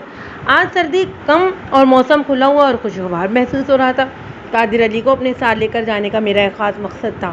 اسے مجھ سے اکثر یہ شکایت رہتی تھی کہ میں اسے کانسٹیبل وغیرہ کے ساتھ مختلف قسم کی محکمہ جاتی کارروائی کے لیے ادھر ادھر بھیجتا رہتا ہوں، لیکن کسی بھی مشن میں اسے اپنے ساتھ نہیں رکھتا۔ سو اس کا دیرینہ شکوہ دور کرنے اور اس کی دلی خواہش پوری کرنے کی نیت سے میں اسے لیے اپنے ساتھ اونچی حویلی آ گیا۔ قادر علی، میں نے راستے میں اس سے پوچھا، اب تو تم خوش ہو؟ جی ملک صاحب، وہ دبے دبے جوش کے ساتھ بولا۔ بات دراصل یہ ہے جناب کے جونیئر اہلکاروں کے ساتھ کام کر کے کچھ نیا سیکھنے کو نہیں ملتا اور اس تھانے میں مجھ سے سینئر صرف آپ ہی ہیں۔ امید ہے آپ میری بات سمجھ گئے ہوں گے۔ ہاں بالکل، میں سمجھ گیا، میں نے معطل انداز میں کہا۔ اب اس فلسفے کا دوسرا پہلو بھی دیکھو قادر علی، تم اتنا تو جانتے ہی ہو کہ ہر چیز کے کم از کم 2 رخ یا 2 زاویے لازمی ہوتے ہیں۔ میں نے کم از کم کی بات کی اور زیادہ سے زیادہ تعین کرنے کے لیے اس معاملے کی نوعیت کو دیکھنا ضروری ہوتا ہے۔ ملک صاحب، آپ کہہ تو بالکل ٹھیک رہے ہیں، وہ الجھن زدہ لہجے میں بولا۔ آپ کی نوازش ہوگی اگر وضاحت بھی کر دیں کہ ہماری حالیہ گفتگو سے اس معاملے کا کیا تعلق ہے۔ تم نے خود کہا ہے کہ تم جونیئر کے ساتھ کام کر کے تمہیں کچھ نیا سیکھنے کو نہیں ملتا۔ میں نے ٹھہرے ہوئے سمجھانے والے انداز میں کہا، تو سیکھنے کے عمل کا دوسرا پہلو ہے سکھانے کا عمل، اور یہ دونوں عمل ایک دوسرے کے لیے واجب و موجب ہیں۔ اگر تمہاری یہ تمنا ہے کہ اپنے سینئر کے ساتھ کام کر کے تم اپنے علم اور تجربے میں اضافہ کرو، تو تم سے جونیئرز کو بھی اپنے دل و دماغ میں یہ چاہت رکھنے کا حق ہے کہ وہ تم سے، یعنی خود سے سینئر اہلکار کی معیت میں کام کر کے کچھ نیا اور کچھ بڑا سیکھ سکیں۔ لمحاتی توقف کر کے میں نے گہری سانس لی، پھر بات مکمل کرتے ہوئے رسانیت بھرے لہجے میں کہا، اگر پولیس ڈپارٹمنٹ میں سے سیکھنے سکھانے کا سلسلہ ختم ہو جائے تو پھر کانسٹیبل بھرتی ہونے والا ایک نوجوان اپنی زندگی کے بہترین 40-45 سال محکمے کو دینے کے بعد بھی کانسٹیبل ہی ریٹائر ہوگا۔ اس صورتحال میں کوئی کانسٹیبل ASI قادر علی یا تھانہ انچارج ملک صفدر حیات کیسے بن سکتا تھا؟ آپ کی بات میری سمجھ میں آ گئی ہے ملک صاحب، وہ ندامت بھرے لہجے میں بولا، اور اس کے ساتھ ہی مجھے اپنی غلطی کا بھی احساس ہو گیا ہے۔ غلطی کا احساس ہو جانا اور خطا کا اخلاقی اور روحانی کفارہ ہوتا ہے قادر علی، میں نے گہری سنجیدگی سے کہا۔ تمہاری بات سن کر مجھے خوشی ہوئی ہے، وہ ثابت میں سر ہلا کر رہ گیا۔ ہم اونچی حویلی کے نزدیک پہنچے تو میں نے قادر علی سے کہا، مین چودھری باپ بیٹے سے ایک انتہائی حساس اور اہم موضوع پر چند سوالات کرنے آیا ہوں۔ یہ پوچھ تاچھ میں اس سے الگ الگ کروں گا اور دونوں سیشن میں تم میرے ساتھ موجود رہو گے، اپنی آنکھوں، کانوں اور دماغ کی کھڑکیاں اور دروازے کھلے رکھ کر۔ میری تفتیش میں تمہیں بہت کچھ نیا نتیجہ آور سیکھنے کو ملے گا۔ بہت شکریہ ملک صاحب، وہ ممنونیت بھرے لہجے میں بولا، میں اس کی ہدایت پر پوری طرح عمل کروں گا۔ ایسے مواقع روز روز تھوڑی ملتے ہیں جناب۔ ہم فرید پور میں داخل ہو کر اونچی حویلی کی جانب بڑھنے لگے تو مجھے چھوٹا چودھری سمیع اللہ ایک گھوڑے پر سوار اپنی ہی طرف آتا نظر آیا۔ اس نے بھی مجھے ٹانگے میں بیٹھا دیکھ لیا تھا، چنانچہ وہ ہمارے ٹانگے کے نزدیک آ کر رک گیا۔ السلام علیکم ملک صاحب، اس نے گھوڑے پر بیٹھے مجھے سلام کیا اور پوچھا، مجھے امید ہے آپ خیریت سے ہی آئے ہوں گے۔ اونچی حویلی اب کوئی اور صدمہ برداشت کرنے کی طاقت نہیں رکھتی تھانے دار صاحب۔ فکر والی کوئی بات نہیں ہے چودھری صاحب، میں نے تسلی آمیز انداز میں کہا، بس میں ادھر سے گزر رہا تھا تو سوچا آپ لوگوں سے بھی سلام دعا کر لوں۔ پھر میں نے ذرا دیر رکنے کے بعد سوال کیا، ویسے آپ اس وقت جا کہاں رہے ہیں چودھری صاحب؟ میں ساتھ والے پنڈ میں ایک چھوٹے سے کام کے لیے جا رہا ہوں جناب، اس نے جواب دیا، 3 سے 4 گھنٹے میں لوٹ آؤں گا۔ آپ حویلی میں تشریف رکھیں، میں واپس آ کر آپ سے بات کرتا ہوں۔ چودھری صاحب، جیسا کہ میں نے آپ کو بتایا ہے کہ میں ایک کام سے کہیں جا رہا ہوں، میں نے اس کے چہرے پر نگاہ جماتے ہوئے کہا، میں اتنی دیر تک حویلی میں نہیں رک سکوں گا۔ آپ اگر مجھے صرف 10 منٹ دے دیں تو میں آپ کی مرحوم بیوی عروج کے حوالے سے ایک اہم بات کی تصدیق یا تردید کرنا چاہتا ہوں۔ اس کے چہرے پر الجھن کے آثار نمودار ہوئے۔ ایک لمحے کی قلیل مدت تک متذبذب رہنے کے بعد وہ جلدی سے بولا، جی کیوں نہیں، ضرور۔ میں ان دونوں باپ بیٹے سے الگ الگ میٹنگ کرنے کا سوچ کر ہی ادھر آیا تھا، اس لیے میں نے چودھری سمیع اللہ سے یہ غلط کہا تھا کہ میں کہیں اور جانے کا ارادہ رکھتا ہوں۔ یہ تو ایک آئیڈیل سچویشن تھی کہ وہ مجھے حویلی کے باہر ہی اکیلا مل گیا تھا۔ میں نے اسے موقع غنیمت جانتے ہوئے معطل انداز میں کہا، تو پھر آ جائیں ادھر ٹانگے میں۔ اس نے اصابت میں گردن ہلائی اور گھوڑے سے نیچے اتر آیا۔ میں نے ٹانگے کے کوشان کو اشارہ کیا کہ وہ تھوڑی دیر کے لیے ادھر ادھر ہو جائے۔ اس اللہ کے بندے نے فوراً سے بیٹھ کر میرے حکم کی تعمیل کر دی۔ میں جب اس وقت اس کے ٹانگے کے سر پر بیٹھا جبکہ ASI قادر علی عقبی نشست پر موجود تھا۔ چودھری سمیع اللہ نے پچھلی نصف کا رخ کیا تو میں نے اپنے پہلو والی خالی جگہ کو دیکھ کر تھپ تھپاتے ہوئے دوستانہ انداز میں کہا، یہاں چودھری صاحب۔ وہ میرے برابر میں آ کر بیٹھ گیا۔ اس کے چہرے آنکھوں سے انجانے خدشات اور تفکرات کی جھلک دکھائی دیتی تھی۔ میں نے تشکی بھرے انداز میں کہا، چودھری صاحب پریشان ہونے کی ضرورت نہیں ہے، اصل میں گزشتہ روز مقتولین کی پوسٹ مارٹم رپورٹ میرے پاس آ گئی تھی۔ آپ کی بیوی کے لیبارٹری ٹیسٹ کی رپورٹ میں ایک اہم چیز کا انکشاف ہوا ہے۔ میں اسی سلسلے میں آپ سے چند سوالات کرنا چاہتا ہوں۔ آپ کو ایسی کون سی اہم شے مل گئی تھانے دار صاحب؟ وہ ادراری لہجے میں بولا، عروج کی رپورٹ یہ بتاتی ہے کہ میں نے چودھری سمیع اللہ کی زبان سے سچ اگلوانے کی غرض سے دانستہ مذکرہ رپورٹ کو ایڈٹ کرتے ہوئے بتایا کہ وہ موت کے وقت امید سے تھی۔ کیا آپ اس بات سے واقف تھے؟ جی ہاں، اس نے فوراً جواب دیا۔ عروج اس ثانی سے 2-3 دن پہلے ہی اس نے مجھے بتایا تھا کہ وہ میرے بچے کی ماں بننے والی ہے۔ اس کے جواب نے میرے دماغ میں خطرے کی گھنٹی بجا دی، تاہم اس کے باوجود بھی میں نے اپنی تسلی اور اطمینان کے لیے تصدیق کرنا ضروری جانا اور اس کی آنکھیں میں جھانکتے ہوئے پوچھا، 2-3 دن پہلے یا 2-3 ماہ پہلے؟ میں نے 2-3 دن کہا ہے ملک صاحب، وہ متفر انداز میں بولا۔ کیا کوئی گڑبڑ ہے؟ اس نے ادراری لہجے میں سوال کیا۔ میں تو دال میں کچھ کالا ہونے کی توقع کر رہا تھا، مگر چودھری سمیع اللہ کا واضح جواب تو چیخ چلا کر اس طرح حقیقت کا اعلان کر رہا تھا کہ بدقسمتی سے یہاں تو پوری کی پوری دال ہی کالی تھی۔ کوئی گڑبڑ نہیں ہے چودھری صاحب، میں نے اپنے چہرے کے تاثرات کو قابو میں رکھتے ہوئے بڑے اعتماد سے کہا، کیونکہ آپ کی بیوی کے حاملہ ہونے والی بات مجھے اس رپورٹ سے پہلے معلوم نہیں تھی، اس لیے میں ابھی بھی یہی سوچ رہا تھا کہ آپ کے لیے یہ صدمہ کتنا جان کثیر ہے۔ آپ کی ہمت اور حوصلے کو سلام ہے، کیسے ایسے حالات میں بھی آپ زندہ ہیں۔ میں نے موقع کی مناسبت سے جو بات بنا دی تھی وہ طے بحذف مؤثر ثابت ہوا۔ کسی قسم کے شک میں مطلع ہوئے بغیر وہ اذیت آمیز لہجے میں بولا، قبر کا حال تو مردہ ہی جانتا ہے ملک صاحب، بس اس طرح زندہ لاش کی طرح چل پھر رہا ہوں، شاید اسی کا نام زندگی ہے ملک صاحب۔ اللہ آپ کو صبر اور برداشت عطا فرمائے چودھری، میں نے اپنے کام کو غیر محسوس انداز میں آگے بڑھاتے ہوئے کہا۔ آپ نے یقیناً بڑے چودھری صاحب کو بھی عروج والی خوشخبری کے بارے میں نہیں بتایا ہوگا، اور اب عروج کی موت کے بعد تو آپ ویسے بھی زیادہ دل شکستہ ہو چکے ہوں گے۔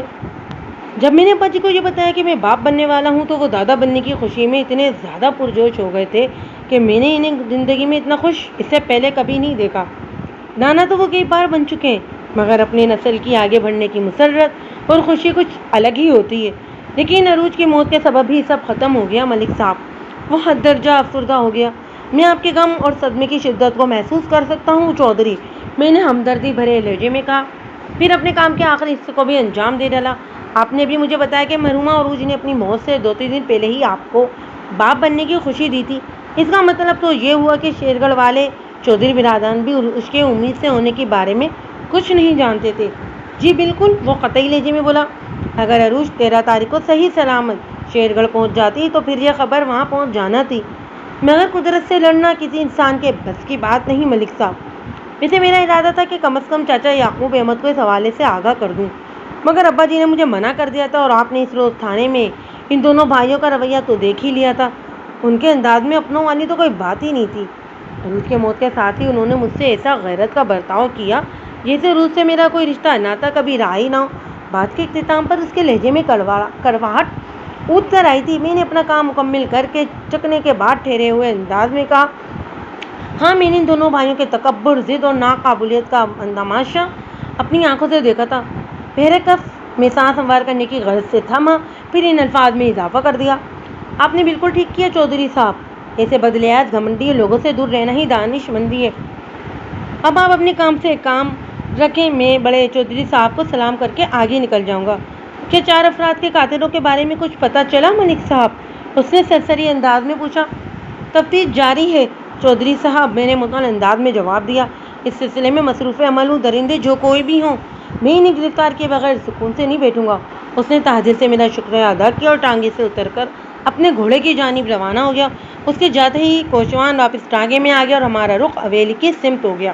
میں نے عروج کی پوسٹ مارٹم اور لیبارٹری کی ٹیسٹ کی کو لے کر جا رہا تھا، اور وہ بھی نہایت ہی باریک بینی تھے، اور مجھے مذکورہ رپورٹ کی صحت پر ذرا سا بھی شبہ نہیں تھا، کیونکہ میڈیکل آفیسر اور کیمیکل ایگزامر کی فیصلہ کن رپورٹس کے علاوہ مندرجہ ذات بھی اس عمل کی تصدیق کرتے تھے کہ اپنی موت کے وقت عروج 3 ماہ کے حمل سے تھی۔ چودھری سمیع اللہ سے اس کی شادی 4 ماہ قبل یعنی گزشتہ سال اکتوبر میں ہوئی تھی۔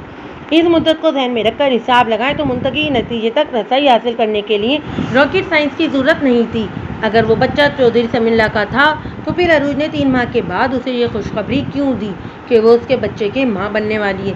اس آخری غلط بیانی کے پیچھے عروج کی کون سی چال یا مصلحت پوشیدہ تھی؟ اس سوال کا جواب دینے کے لیے وہ زندہ نہیں تھی۔ اس رات سے صرف عروج ہی واقف تھی کہ اس کی کوکھ میں سانس لیتی زندگی کا ماخذ چودھری سمیع اللہ تھا یا پھر کوئی اور۔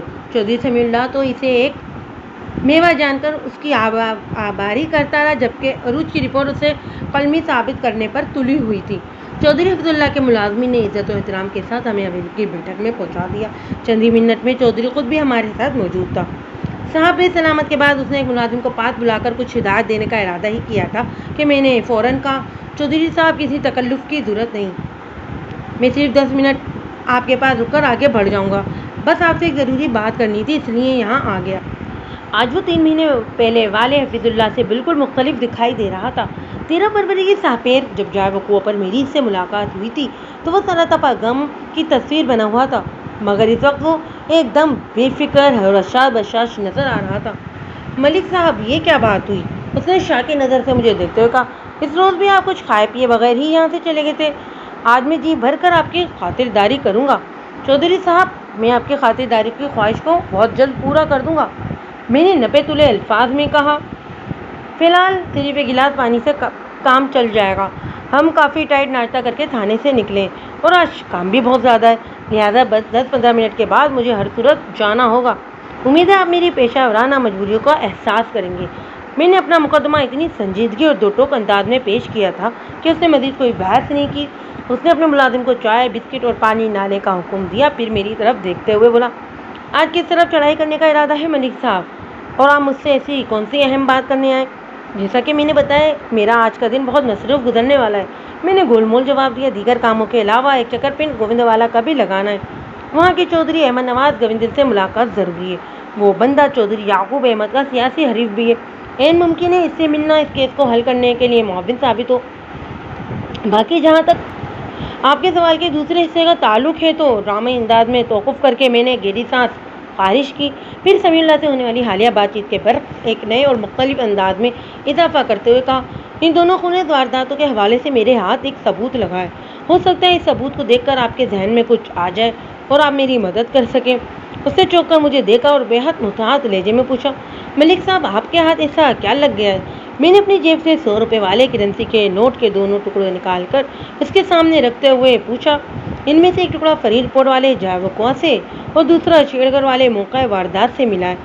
یہ تو سیدھا سادہ کانا یوسی کا طریقہ واردات ہے ملک صاحب۔ نوٹ کے ٹکڑوں پر نگاہ پڑتے ہی وہ سرسراتے ہوئے آواز میں بولا، مگر میں نے سنا ہے کہ یوسی کانا کو برسوں پہلے مر کھپ چکا ہے۔ میں نے چودھری رفیع اللہ کی آنکھوں میں آنکھیں دیکھتے ہوئے کہا، تو پھر یہ سب اس سے کیسے منسوخ ہو سکتا ہے؟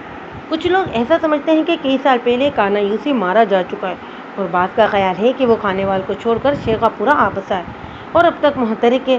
وہ سوچ میں ڈوبے ہوئے لہجے میں بولا، اگر کھانے وال اور شیخا پورا کی بحث کو ایک طرف رکھ دیں اور کانا یوسی کے زندہ یا مردہ ہونے کا بھی ذکر نہ کریں تو اس امکان کو نظر انداز نہیں کیا جا سکتا کہ اسی کے انداز میں کوئی اور مجرم ذہین بندہ یہ کام کر رہا ہو، یا پھر مجرموں کے کسی گروہ نے اس طریقہ کار کو اپنا لیا ہو۔ آپ اس بارے میں کیا کہتے ہیں؟ اس نے سوال کی گیند میرے کوٹ میں پھینک دی۔ سو میں نے ٹھہرے ہوئے لہجے میں کہا، آپ کی بات میں وزن ہے چودھری صاحب، دیکھتے ہیں آگے چل کر اس مسئلے کے اندر سے کیا نکلتا ہے۔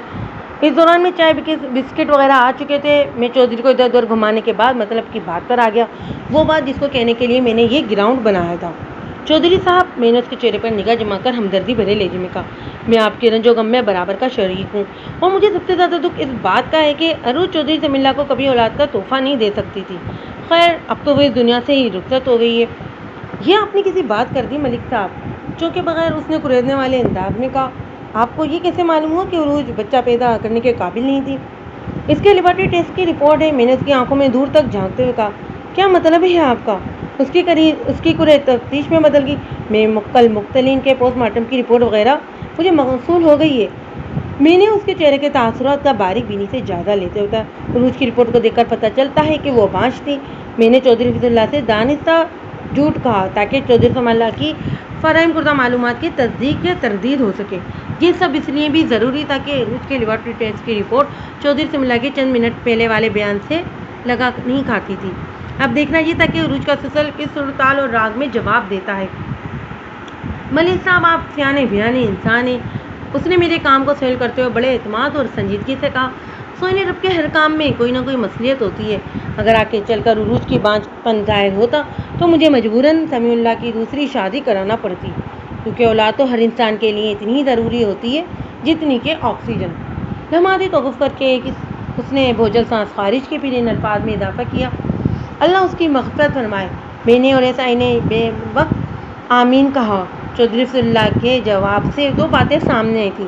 نمبر ایک، چودھری سمیع اللہ نے اپنے باپ کو عروج کے حاملہ ہونے کے بارے میں کچھ نہیں بتایا تھا، یعنی چھوٹے چودھری نے مجھ سے غلط بیانی کی تھی۔ نمبر دو، چھوٹے چودھری رفیع اللہ نے دانستہ عروج کے پر امید ہونے کو چھپانے کی کوشش کی تھی۔ میں نے چودھری رفیع اللہ پر یہی ظاہر کیا جیسے میں اس کے بیان پر یقین کر چکا ہوں کہ وہ اپنی بہو کے حاملہ ہونے سے واقف نہیں تھا۔ میں اس کیس کو جس انداز میں آگے بڑھانے کا ارادہ رکھتا تھا اور اس کے بنیادی تقاضے کی رو سے چودھری فی الوقت خوش فہمی میں رکھنا بہت ضروری تھا۔ میں نے چودھری رفیع اللہ کو الوداعی سلام کیا اور ایسائی قادر علی کے ساتھ اونچی حویلی سے باہر نکل آیا۔ کوئی بھی انسان جب جھوٹ کا سہارا لیتا ہے تو اس کی درگدوئی کے پیچھے عموماً 4 وجوہات ہوتی ہیں، کوئی ایک یا ایک سے زیادہ وجوہات ہو سکتی ہے۔ نمبر 1، وہ کوئی ایک بڑا فائدہ حاصل کرنا چاہتا ہو۔ نمبر 2، وہ کسی بڑے نقصان سے بچنا چاہتا ہو۔ نمبر 3، وہ کسی خطرناک مصیبت کو ٹالنے کا خواہش مند ہو۔ نمبر 4، وہ کسی کو مشکل میں ڈالنے کا متمنی ہو۔ یہ بات اسے روشن کی مانند میرے دماغ کی آنکھوں کے سامنے کھل چکی تھی کہ اس کیس کو حل کرنے کے لیے مجھے 3 افراد کے جھوٹوں کی حقیقت کو جاننا تھا۔ مذکورہ 3 افراد میں سے ایک تو عروج زمین اوڑھ کر سو چکی تھی، اب اس سے کسی نوعیت کا رابطہ ممکن نہیں تھا۔ باقی بچے چودھری سمیع اللہ، اس کا باپ چودھری حفیظ اللہ۔ میں ان دونوں کی زبانوں کے قفل کھلوانے کے لیے میں نے جو انوکھی چال چلی تھی وہ نہایت ہی مؤثر ثابت ہوئی تھی۔ اگلی صبح چھوٹا چودھری سمیع اللہ اپنے باپ کے ساتھ تھانے پہنچ گیا۔ میں نے اس کی توقع ہی کر رہا تھا، لہٰذا میں نے ان کی متوقع آمد کے حوالے سے حوالدار کو خصوصی ہدایت دے رکھی تھی۔ وہ مجھے سلام کر کے میرے سامنے کرسیوں پر بیٹھ گئے۔ چھوٹے چودھری کے چہرے پر خفگی کے آثار نمایاں دکھائی دے رہے تھے، جبکہ بڑا چودھری الجھا ہوا نظر آتا تھا۔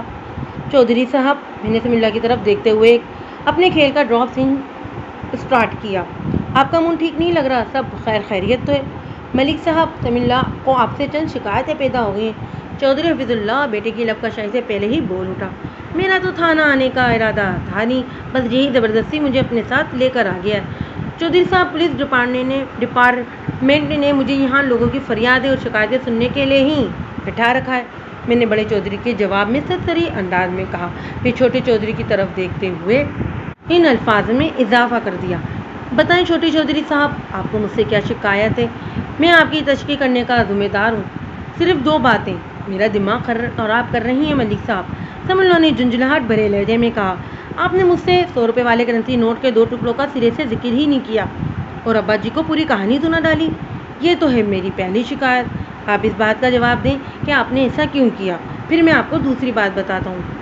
کہانی تو وہی ہے جو تم نے اپنے ابا جی سے سنی ہے، میں نے مذکورہ کرنسی نوٹوں کے دونوں ٹکڑے اس کے سامنے رکھتے ہوئے سپاٹ آواز میں کہا۔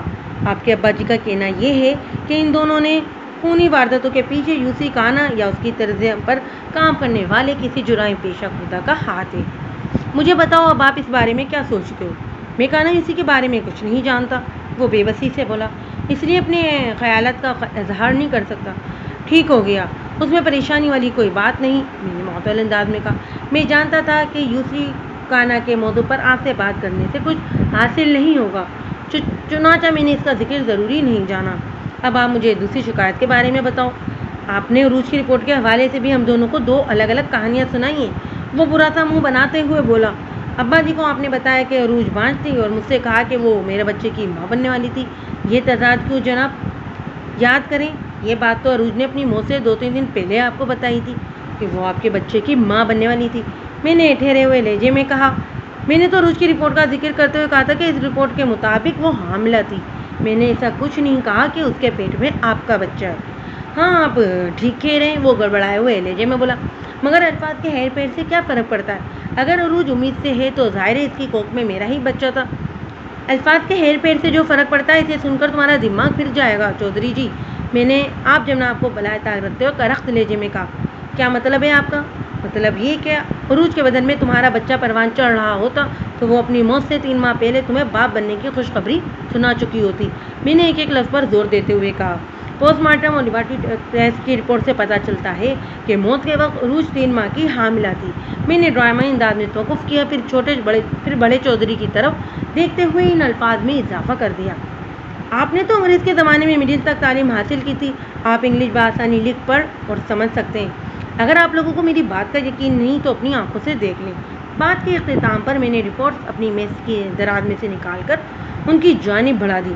چھوٹے چودھری حفیظ اللہ نے بغور ان رپورٹس کا مطالعہ کیا، پھر اپنے اکلوتے بیٹے کی طرف دیکھتے ہوئے کہا، سمیع اللہ، ملک صاحب بالکل ٹھیک کہہ رہے ہیں، آپ نے ہم دونوں باپ بیٹے سے کیوں جھوٹ بولا؟ ملک صاحب، چھوٹے چودھری نے ٹوٹے ہوئے لہجے میں دوبارہ پوچھا۔ حقیقت تک رسائی حاصل کرنے کے لیے اور تم دونوں کے منہ سے سچ اگلوانے کے لیے میں نے یہ جھوٹ کا سہارا لیا۔ اس امر میں کوئی شک نہیں کہ آپ دونوں میں سے کوئی ایک ان خون ریز واقعات کے راز سے واقف ہے، اور یہ بھی ممکن ہے کہ آپ دونوں ہی اس معاملے کے رازدار ہوں، لیکن اس بات کو اچھی طرح ذہن نشین کر لیں کہ یہ بھید اب بھید نہیں رہا۔ آپ قانون سے تعاون کرتے ہوئے مجھے سب کچھ سچ سچ بتا دیں گے تو آپ سب کے لیے آسانی ہو جائے گی۔ ملک صاحب، سمیع اللہ نے اضراری لہجے میں کہا، میں بڑی سے بڑی قسم کھا کر آپ کو یقین دلانے کے لیے تیار ہوں کہ میں اس معاملے میں کچھ نہیں جانتا۔ تمہارے قسم کھانے سے یہ مسئلہ حل نہیں ہوگا سمیع اللہ۔ میں نے فوراً کہا، مجھے میرے سوال کا جواب چاہیے اور وہ بھی ابھی کے ابھی۔ ملک صاحب، میں آپ سے تنہائی میں بات کرنا چاہتا ہوں، چودھری لفظ اللہ نے گمبھیر آواز میں کہا۔ پھر اپنے بیٹے کی طرف دیکھتے ہوئے کہا، سمیع اللہ تم تھوڑی دیر کے لیے باہر جاؤ۔ سمیع اللہ الجھن زدہ انداز میں اٹھا اور چپ چاپ میرے کمرے سے باہر نکل گیا۔ ملک صاحب، چودھری لفظ اللہ آگے کو جھک کر گمبھیر آواز میں بولا، ہم عزت دار اور غیرت مند لوگ ہیں، یہ کیسے ممکن تھا کہ پرایا خون اونچی حویلی کا اخلوتا وارث قرار پائے؟ لہٰذا مجھے جو ٹھیک لگا وہ میں نے کیا، بلکہ میں نے کروایا۔